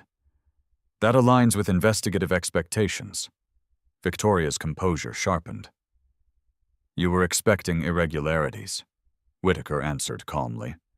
We anticipated indicators of structural asset cycling. Harrington frowned slightly. You are suggesting our internal inventory systems are being exploited. Delgado's voice remained measured. We are suggesting that certain transactions within your supply chain may connect to a broader pattern under federal review. Victoria exhaled slowly. Then the accusation earlier today, Whitaker spoke directly, was premature. Harrington nodded once. Yes. Victoria's expression shifted slightly. Then the woman detained earlier, Delgado confirmed. Ms. Naomi Carter is operating under federal protection status. The words landed heavily. Victoria's composure faltered almost imperceptibly, and she was accused publicly of theft. Whitaker nodded once. Yes. Harrington's posture stiffened. If internal credential misuse has occurred, then someone inside our organization has attempted to manipulate inventory movement. Delgado nodded. That is consistent with observed transaction patterns. Victoria spoke carefully. You believe this necklace is connected to a criminal network, Whitaker answered. Yes, Harrington asked quietly, and the bracelet discovered in the waste container, Whitaker met his gaze. Likely a secondary diversion. Victoria shook her head slightly. This is extraordinary. Delgado's voice remained calm. The network under investigation has operated quietly for several years. Harrington folded his hands. You believe individuals within my organization are involved? Whitaker answered carefully. We believe unauthorized credential use indicates internal access.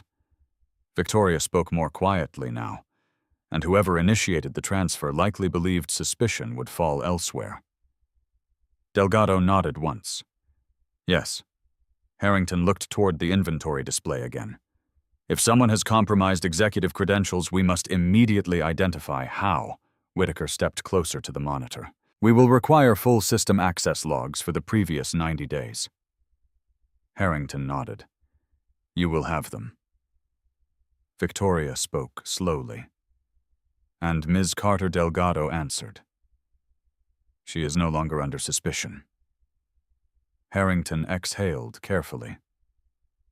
Then the accusation made earlier. Whitaker spoke directly. Demonstrates the importance of evidence over assumption. Victoria did not respond. Her reflection in the office glass revealed a rare moment of uncertainty. Delgado closed the secure authorization folder. Our next step involves identifying which node within this structure initiated unauthorized transfer. Harrington nodded once. You will have our full cooperation, Whitaker added quietly. Time matters, Victoria asked carefully. How much time? Whitaker's answer came calmly.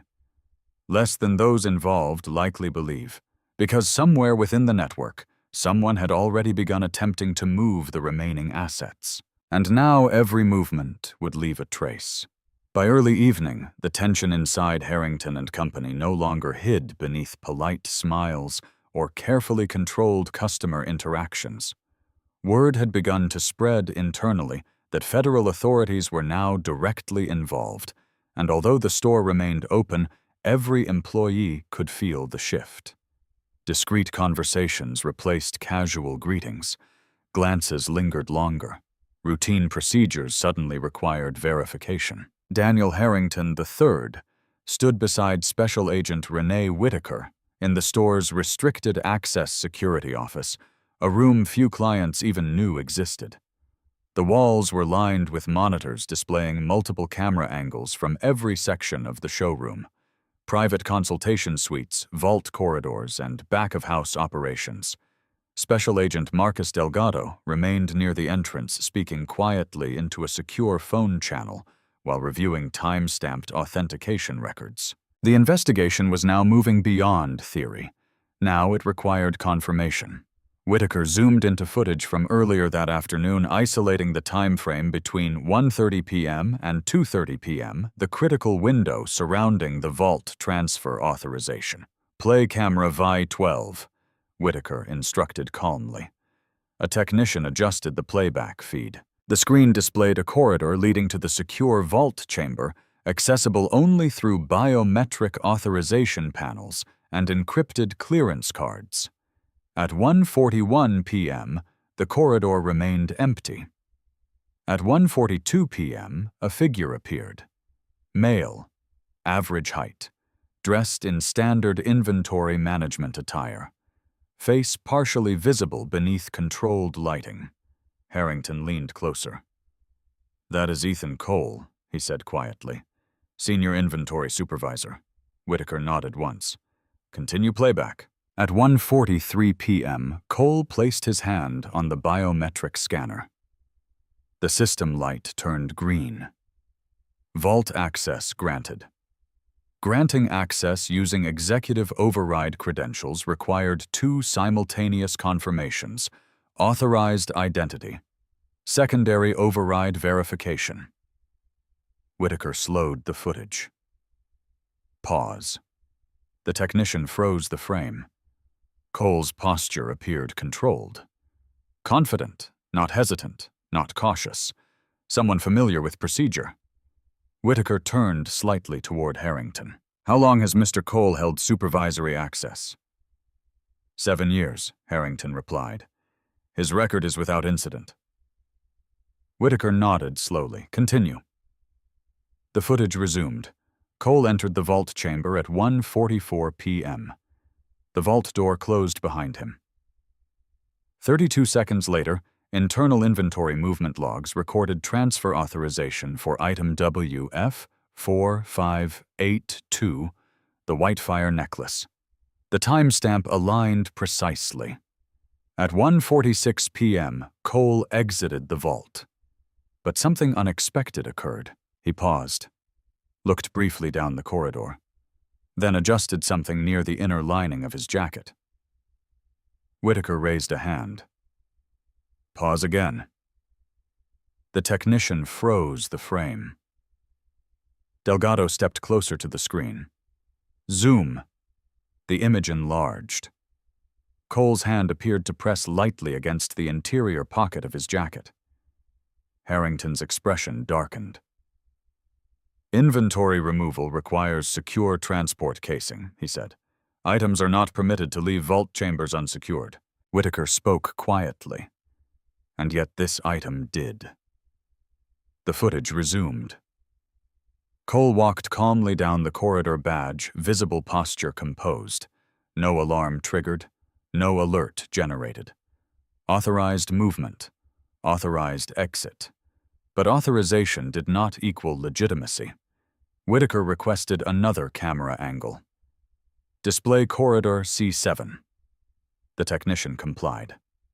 At 1:48 p.m., Cole entered the internal packaging area.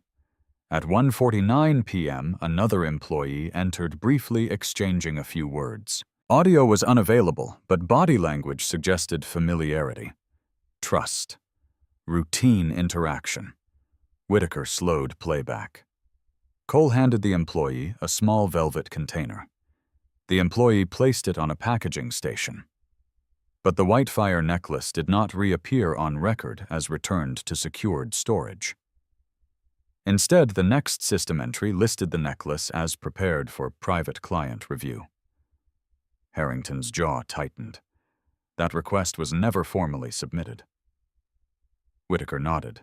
"Which suggests system manipulation." Delgado stepped closer. "Cross-reference employee identification." The technician entered the request. The employee interacting with Cole appeared on record as Melissa Grant, showroom associate. Harrington exhaled slowly. "She has worked here 3 years." Whitaker continued reviewing footage. At 2:03 p.m., Melissa Grant exited the packaging area holding a velvet case. At 2:05 p.m., she entered the showroom floor. At 2:06 p.m., she approached the central display. At 2:07 p.m., the necklace appeared in the display casing. Whitaker paused again. The necklace was returned to the display after vault removal. Harrington frowned. That contradicts standard chain of custody. Delgado spoke quietly. Unless the display piece had already been altered. Whitaker nodded once. Or replaced. Grant leaned slightly forward. The clasp discrepancy. Harrington nodded. The triple lock mechanism had been replaced with temporary fastening. Whitaker tapped the screen again. Continue playback. At 2:16 p.m., Aaliyah. Carter entered the showroom. At 2:18 p.m., she approached the display. At 2:20 p.m., Melissa Grant briefly placed a secondary velvet container on the nearby counter. At 2:23 p.m., another customer momentarily blocked camera view. At 2:24 p.m., the velvet container was no longer visible. Whitaker turned slightly toward Delgado. The bracelet. Delgado nodded once, likely pre-positioned for diversion. Harrington spoke quietly. You are suggesting the evidence was planted before Ms. Carter entered the store. Whitaker answered calmly. Yes. Grant crossed his arms. Meaning the accusation was anticipated. Delgado added. And exploited. Harrington looked at the monitor again. Why would Cole risk direct vault manipulation? Whitaker answered carefully. Because someone believed scrutiny was approaching, Grant asked quietly. And Ms. Carter's visit accelerated the timeline. Yes. Delgado studied the footage once more. Cole's authorization required executive override clearance. Harrington spoke firmly. My credentials were not used by me. Whitaker nodded. Credential duplication remains possible through internal compromise. Grant spoke carefully, meaning Cole did not act alone. No, Delgado agreed. Networks of this scale rarely operate individually.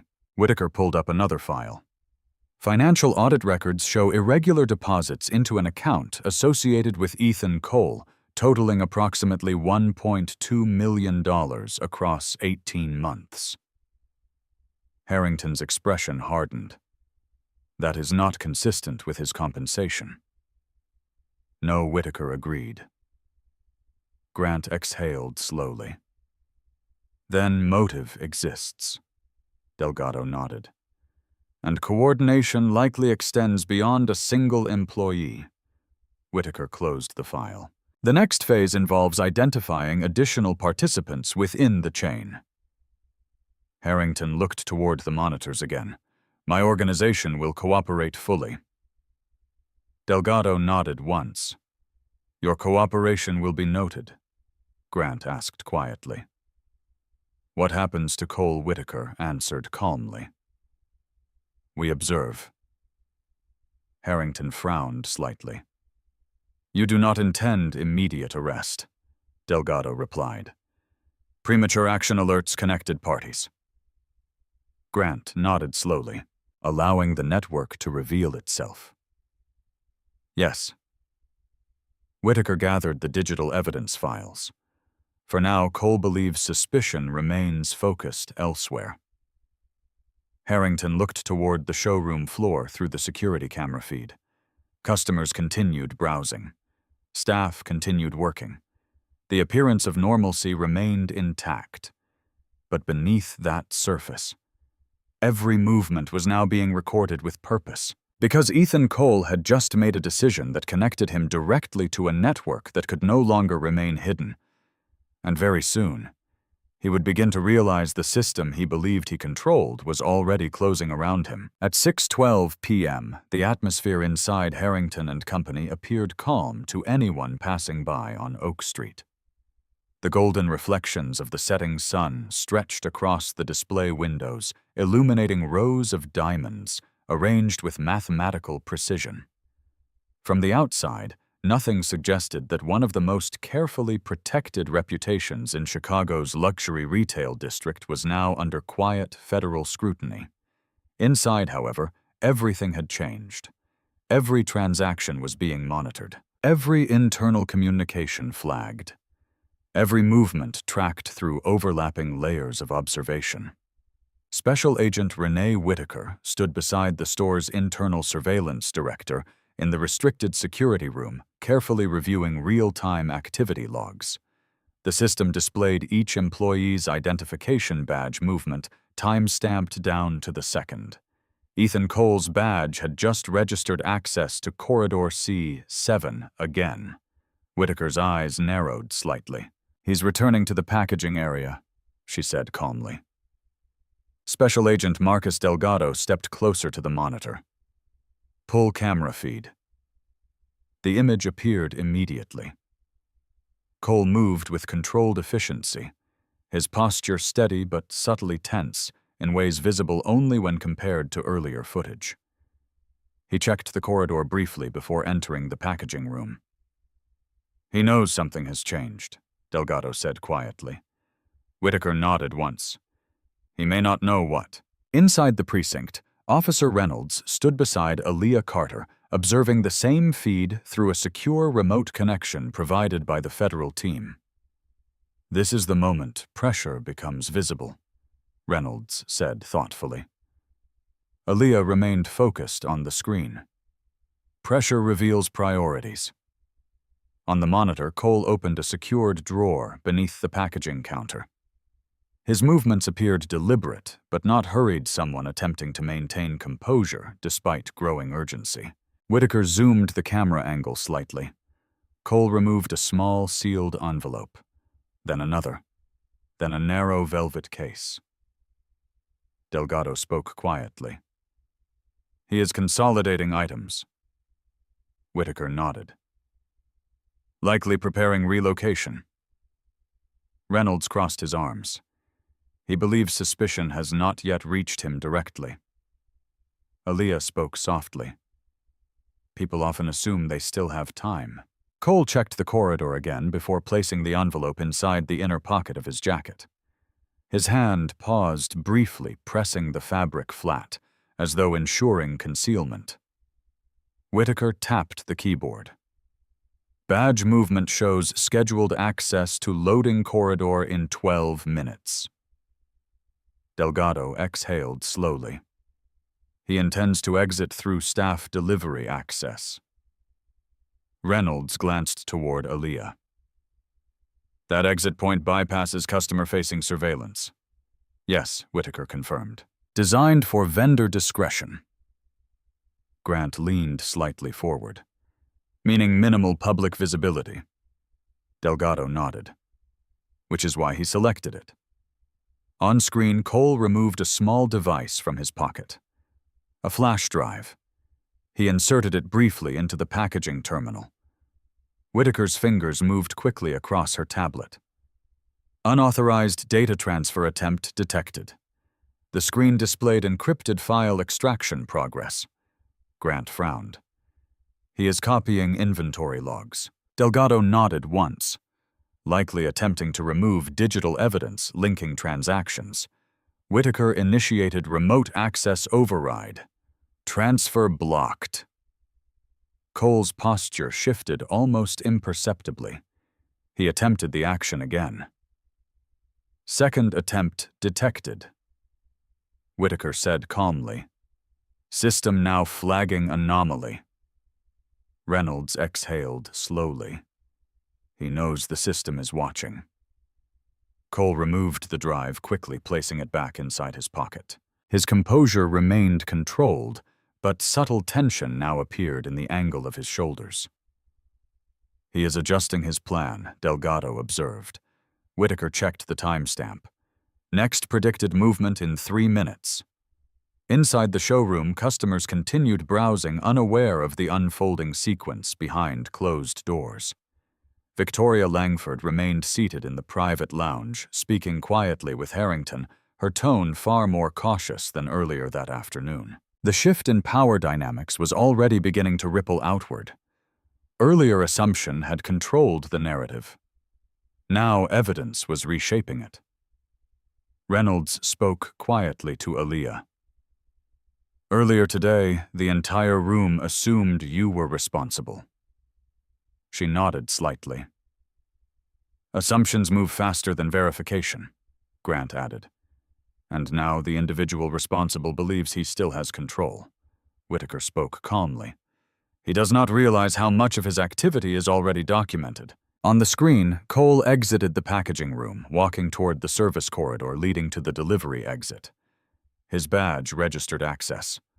Whitaker activated additional camera angles. Multiple visual confirmations secured. Delgado spoke into a secure channel.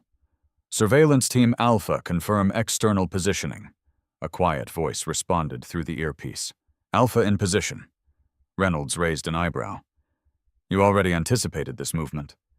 Delgado nodded once. We anticipated the need. Cole approached the service exit door. He paused briefly, glancing through the narrow glass panel. Then he opened the door. Outside, a delivery van sat idling. Unmarked.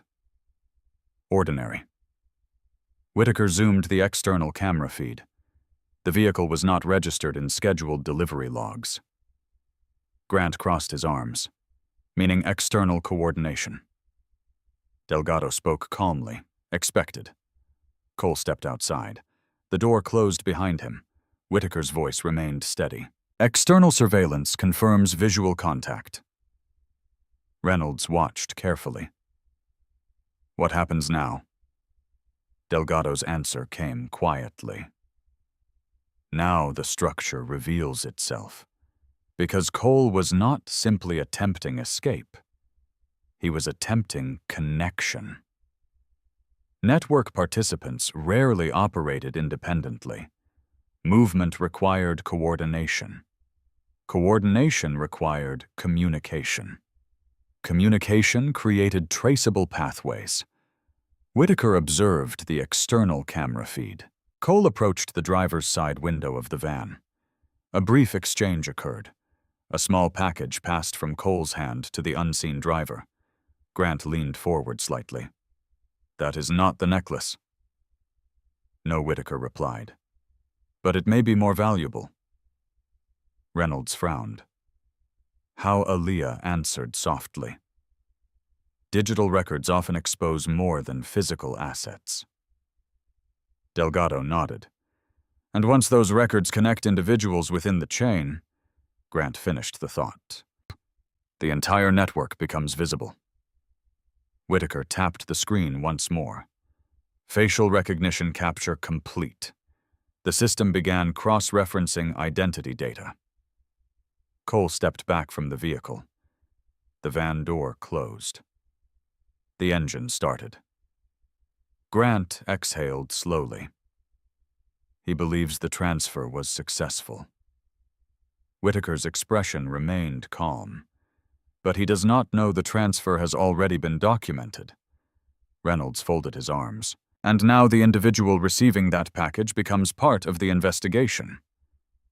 Yes, Delgado confirmed. Power had shifted. Not through confrontation.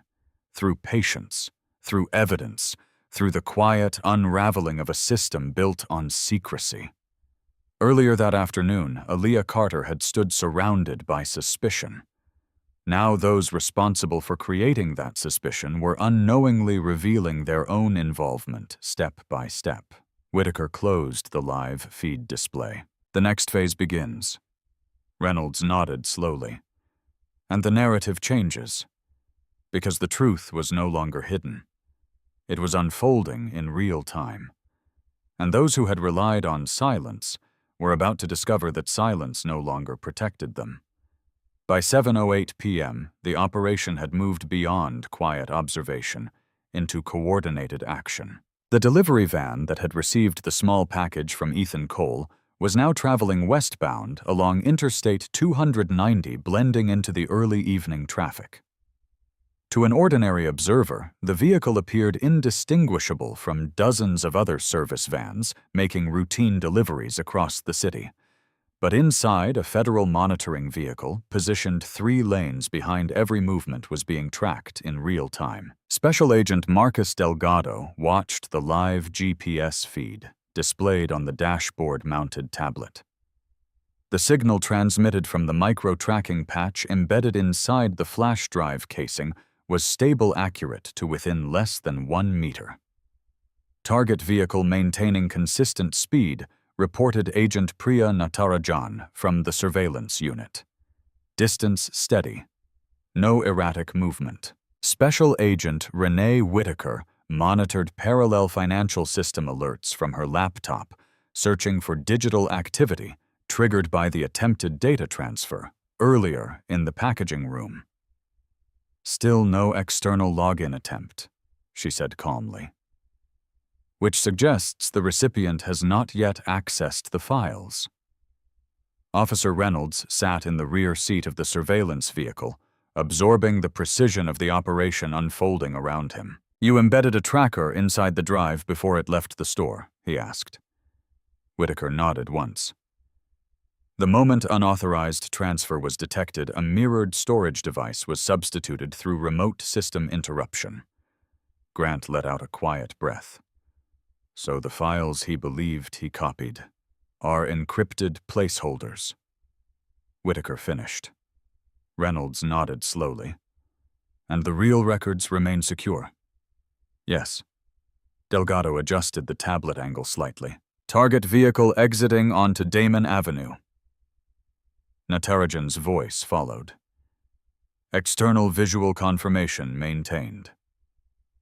Aaliyah Carter sat silently beside Whitaker, her eyes focused on the map interface, showing the movement pattern of the van.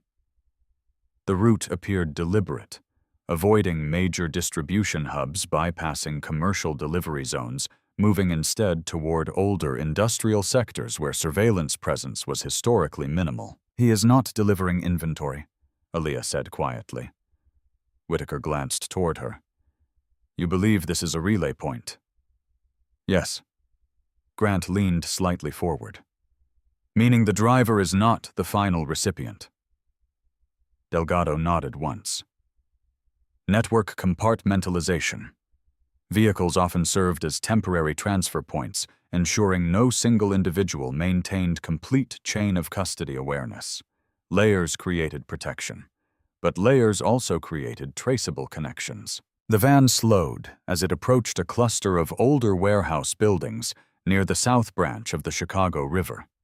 Several properties in the area had changed ownership multiple times within the past 5 years, an irregular pattern often associated with shell holding companies. Vehicle reducing speed. Natarajan confirmed. Whitaker checked corporate ownership records. Warehouse 1147 Damon Avenue registered under Meridian Trade Group, LLC. Aaliyah spoke softly. That entity appeared in transaction sequences tied to Verona Holdings. Grant frowned slightly. The same name linked to the bracelet inventory. "Yes," Whitaker confirmed. The van turned into a narrow loading area partially shielded from the street by aging brick walls. Delgado spoke calmly into his radio. "Alpha Team, hold visual perimeter." "Understood," came the reply. Through binoculars, Natarajan observed the driver exit the vehicle, carrying the sealed envelope that had been transferred moments earlier from Cole. A second individual stepped forward from the warehouse entrance. Male, tall, wearing dark business attire, inconsistent with manual labor roles. "Image capture in progress," Whitaker said quietly. Facial recognition software began cross-referencing identity markers through federal database systems. A result appeared seconds later. "Victor Hale, Chief Financial Officer of Meridian Trade Group." Grant exhaled slowly. "That is not coincidence." "No," Delgado said. "It rarely is." Hale accepted the envelope, calmly opening it partially as he walked toward the warehouse interior. Whitaker tapped the screen once more. "Audio intercept initiating." Through the directional microphone feed, fragments of conversation became audible, transfer timing compromised, unexpected law enforcement presence. "Accelerate liquidation schedule." Grant shook his head quietly. "They know something has changed." Delgado nodded. but they do not yet know how much we already know. Inside the warehouse, Hale connected the flash drive to a secured laptop. Whitaker monitored the data interface remotely. Attempted file access detected. She paused briefly. Encryption protocol engaged. Grant leaned forward slightly. What will he see? Whitaker answered calmly. Nothing usable. On screen, Hale frowned as the file directory appeared blank. He attempted a secondary access pathway. Again, no usable content appeared. Whitaker nodded once. He is realizing the data is incomplete. Delgado spoke quietly. That uncertainty will prompt further communication. Grant crossed his arms. And communication creates traceable connections. Yes, Whitaker confirmed. Within minutes, Hale removed his phone, initiating a call. Call metadata began logging instantly. Destination number, geographic relay path, encryption level. Aaliyah studied the connection pathway carefully. Routing through offshore telecommunications relay. Whitaker nodded. Belize proxy node. Grant raised an eyebrow. International link. Delgado's expression remained neutral. Expanding jurisdiction. Reynolds exhaled slowly. This network is larger than initially assumed, Whitaker answered calmly. Significantly larger. Inside the warehouse, Hale's tone became more urgent. Timeline accelerated. Risk exposure increased. Initiate contingency protocol. Grant frowned. Contingency protocol sounds serious. Aaliyah nodded slightly. It suggests asset relocation beyond domestic jurisdiction. Whitaker monitored financial alert triggers, flagged transaction preparation detected through Cayman-based holding account. Grant exhaled quietly. They are attempting to move funds immediately. Delgado spoke into the radio again. Prepare coordinated warrant activation. The response came instantly. Warrant authorization pending final confirmation. Whitaker glanced toward Aaliyah. This is the moment, because once funds moved beyond reachable jurisdiction, recovery became significantly more complex. But timing had shifted. Pressure had forced action sooner than the network had prepared for. Reynolds spoke quietly. Earlier today, suspicion was directed at the wrong person. Aaliyah's voice remained calm. Suspicion often reveals intention. Grant nodded slowly, and intention reveals structure. Delgado's secure device vibrated once. He checked the message, then looked toward Whitaker. Authorization granted. Whitaker nodded. Proceed. Outside the warehouse, federal vehicles began positioning quietly. Unmarked. Precise. Patient. Justice was no longer theoretical. It was now in motion. And inside the warehouse, Victor Hale had just made a decision that would connect every layer of the network directly to the evidence they believed they had successfully concealed. The structure was unraveling, and this time, no one could redirect suspicion fast enough to stop it. At 8:26 p.m., the quiet industrial block on Damon Avenue no longer resembled the forgotten commercial strip it had appeared to be just hours earlier. Unmarked federal vehicles lined both ends of the street, their presence subtle but unmistakable to anyone familiar with investigative operations. Inside, Warehouse 1147, Victor Hale, had only just ended his encrypted phone call when the sound of controlled, deliberate footsteps approached from the far end of the concrete corridor. He turned instinctively. Too late. Special Agent Marcus Delgado stepped forward first, his badge visible, but his voice calm. Mr. Hale Delgado said evenly. Hale's expression did not collapse immediately. Experienced professionals often maintained composure even when outcomes became inevitable. But the slight tightening in his jaw revealed recognition. Recognition that the timeline had shifted beyond recovery. Federal agents, Hale said slowly. Yes, Delgado replied. We have authorization to secure this location. Special Agent Renee Whitaker entered moments later, accompanied by 2 additional agents carrying sealed evidence containers. Hale exhaled slowly. I assume this concerns inventory discrepancies. Whitaker met his gaze directly. This concerns financial transactions connected to unauthorized asset transfers involving diamond inventory exceeding $40 million. The number landed heavily. Even for someone accustomed to high-value movement, the articulation of the total created weight. Hale remained silent. Delgado stepped slightly closer.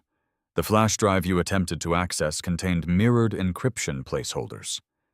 Hale's eyes shifted briefly toward the laptop screen. The realization was immediate. He had not secured evidence.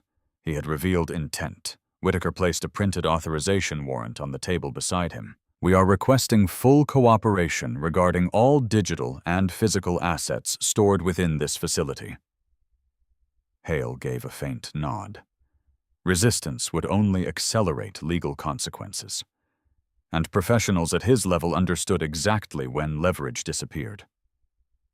Meanwhile, several blocks away, the first news alert began circulating online. A bystander's earlier recording from inside Harrington and Company had already begun gaining traction on social media platforms. The video showed Naomi Carter standing calmly as officers placed handcuffs around her wrists, while murmurs filled the showroom. The caption accompanying the video read, "Woman arrested in luxury jewelry theft at Harrington and Company." Initial reactions flooded comment sections quickly. Assumptions formed rapidly. Speculation spread. But less than 30 minutes later, a second video appeared. Footage of federal vehicles arriving quietly at the store. Images of agents entering through restricted access doors. Comments began shifting. Questions emerged.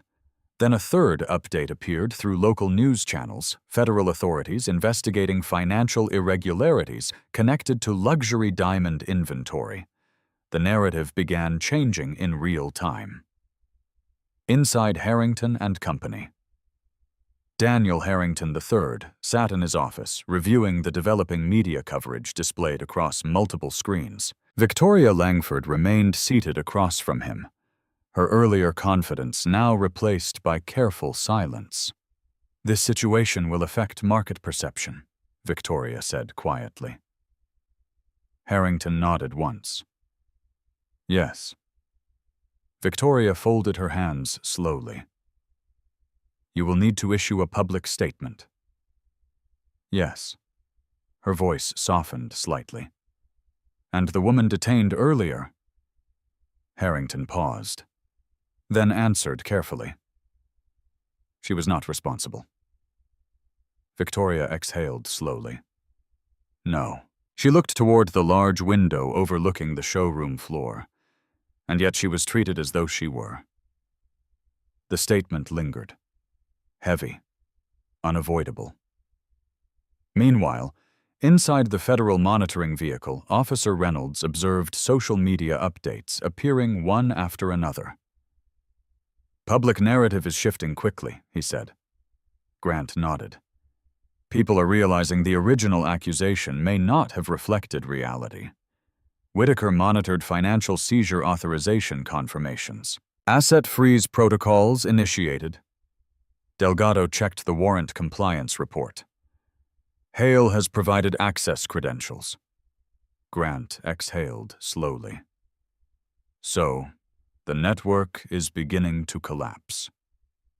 Yes, Whitaker confirmed. Multiple associated accounts flagged for irregular movement attempts within the last hour. Reynolds leaned slightly back in his seat. Earlier today, the entire focus was placed on Ms. Carter. Aaliyah's voice remained calm. Focus often reveals more about observers than subjects. Grant nodded slowly. And now, public perception is confronting that realization. Within hours, additional footage from inside the jewelry store surfaced online. The moment when associates had pointed subtly toward Aaliyah. The whispers, the tension, the visible shift in treatment between customers. Media commentary began expanding beyond the investigation itself. Questions emerged about bias, assumption, pattern. Victoria watched the coverage carefully from Harrington's office screen. "Reputation is not only about assets," she said quietly. "It is about judgment." Harrington did not respond immediately. He understood. Luxury industries relied heavily on trust, not only financial trust, but ethical trust. And ethical trust had just been publicly questioned. Later that evening, Harrington and Company released a carefully worded statement acknowledging cooperation with federal authorities and affirming commitment to transparency. But the impact extended beyond corporate messaging. Public discussion had already begun. Inside the warehouse, Victor Hale now sat across from federal investigators, reviewing transaction records connecting multiple entities within the laundering structure. His earlier confidence had faded. Precision now replaced resistance, because financial trails rarely disappear completely. They fragment, they scatter, but they remain traceable. Whitaker reviewed the recovered data structure carefully. This node connects at least 6 additional shell corporations. Delgado nodded. "Expand subpoenas accordingly." Grant observed the evidence files building in real time. "So every attempt to move assets earlier today has accelerated exposure," Whitaker finished. Reynolds looked toward Aaliyah. "Earlier this afternoon, people assumed you were the story." She shook her head slightly. "The story was always larger." Grant nodded slowly. "And now the people who rushed to judgment must confront that reality publicly." "Yes, because the narrative had changed. Truth had surfaced. And once truth enters public awareness, it cannot easily be hidden again." The consequences were no longer confined to one investigation. They extended outward into conversations about fairness, perception, responsibility, and the cost of assumption. Earlier that day, a quiet accusation had echoed through a luxury showroom. Now that same moment had become part of a much larger reckoning, and this time, everyone was watching. Morning light filtered through the tall glass windows of the Everett Federal Building, casting long reflections across the polished stone floor of the lobby. The city had already begun another ordinary day, yet for those involved in the events of the previous afternoon, nothing felt entirely ordinary anymore. Naomi Carter stepped through the revolving doors at exactly 8:12 a.m., dressed once again in the same quiet elegance that had drawn so many assumptions the day before. Her charcoal blazer rested perfectly along her shoulders, her posture upright, her movements steady. She did not walk with urgency. She did not walk with hesitation. She walked with purpose. Inside the building, security officers greeted her with respectful nods, scanning credentials that did not reveal her role to the public but were immediately recognized within federal systems. Special Agent Renee Whitaker met her near the elevator bank. "You handled yesterday well," Whitaker said calmly. Aaliyah gave a small nod. It was not unexpected. Whitaker pressed the elevator button. Unexpected for many others. The elevator doors opened smoothly, carrying them upward in quiet reflection. Within 24 hours, multiple coordinated warrants had resulted in the seizure of financial accounts connected to Meridian Trade Group Verona Holdings and 4 additional shell corporations previously hidden behind layered registration structures. Victor Hale had formally agreed to cooperate under legal counsel. Ethan Cole had provided a recorded statement acknowledging unauthorized vault access under financial pressure linked to undisclosed external payments. Daniel Harrington III had initiated internal forensic auditing procedures and announced structural reforms regarding inventory verification and bias awareness training for all client-facing staff. The consequences extended further than any single arrest. Patterns had been revealed, systems had been challenged, assumptions had been exposed. Whitaker stepped off the elevator first as the doors opened onto a secured operations floor. Delgado waited inside a conference room where multiple digital screens displayed financial mapping diagrams now filled with new connection nodes revealed through the previous night's evidence recovery. The Cayman transfer attempt was intercepted, Delgado said. The funds remain frozen pending court authorization. Grant, who had been invited to observe the interagency coordination process, leaned slightly forward as he studied the scale of the network diagram now visible. This structure operated quietly for years, he said. Yes, Whitaker replied, because it relied on invisibility. Aaliyah placed her portfolio gently on the conference table. And invisibility often relies on people believing assumptions are sufficient. Reynolds nodded slowly. Yesterday showed how quickly assumption can misdirect attention. Grant exhaled quietly, and how easily perception becomes mistaken for fact. Delgado adjusted one of the digital displays, highlighting transaction chains connecting previously unrelated entities. With the new cooperation agreements, prosecutors now have sufficient evidence to establish coordinated financial concealment across multiple jurisdictions. Whitaker added, "The Whitefire necklace will serve as a central evidentiary reference linking the chain." Grant looked toward Aaliyah. "You understood its significance before anyone else." She gave a small nod. "The documentation irregularities were subtle." Reynolds crossed his arms thoughtfully. Subtle enough that most observers would never notice. "Yes," Grant spoke quietly. "And yet the assumption directed toward you happened immediately." Aaliyah's expression remained calm. Patterns are rarely accidental. Whitaker turned one of the screens toward the group. Media response analysis indicates significant public engagement regarding the events at Harrington and Company. Grant nodded slowly. Public conversation now includes discussion about bias. Delgado added, and institutional accountability. Aaliyah did not appear surprised. Public dialogue often followed visible injustice. Sometimes the conversation arrived quickly. Sometimes it took years. But when evidence aligned clearly enough, people began asking questions. Whitaker reviewed an incoming notification. Harrington and Company has issued a second public statement acknowledging procedural failure in how the situation involving Ms. Carter was handled. Grant nodded slightly. That is an important step. Reynolds added, "It does not erase what happened." "No," Aaliyah agreed, "but recognition allows change." Delgado leaned slightly against the conference table. "Your work has helped expose a network responsible for laundering millions in assets across multiple industries." Grant smiled faintly. "And that work continues?" "Yes," Aaliyah replied. "Always. Because investigations rarely ended with a single resolution. They evolved, adapted, expanded. Justice did not always arrive in dramatic moments.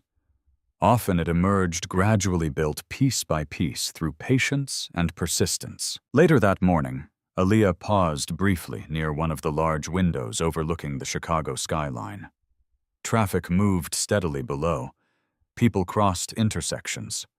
Ordinary lives unfolding, most unaware of how close complex financial systems sometimes came to influencing their daily realities. Whitaker approached quietly. "You could have chosen a less complicated profession," she said. Aaliyah smiled faintly. "Complex problems rarely solve themselves." Whitaker nodded once. "That is true." Grant joined them near the window. "Yesterday could have gone very differently." "Yes," Aaliyah said. But it did not. Reynolds spoke thoughtfully. And now the truth is visible. Aaliyah looked out across the city. Visibility carried risk, but it also carried possibility. Because when truth became visible, change became possible. And when change became possible, systems became stronger, not because they were perfect, but because they were willing to confront imperfection. As Aaliyah gathered her portfolio and prepared to leave the conference room, Delgado spoke one final sentence. "You reminded a lot of people yesterday that dignity does not require permission." She paused briefly, then nodded. Outside, the city continued moving forward. And somewhere within the conversations unfolding across offices, homes, and public spaces, the lesson had already begun taking root. Judgment without evidence carries consequences. Assumption without understanding creates harm. But truth, when allowed to surface fully, restores balance. And dignity, once challenged, does not disappear. It stands, quiet, unshaken, waiting for the moment when the world finally sees it clearly.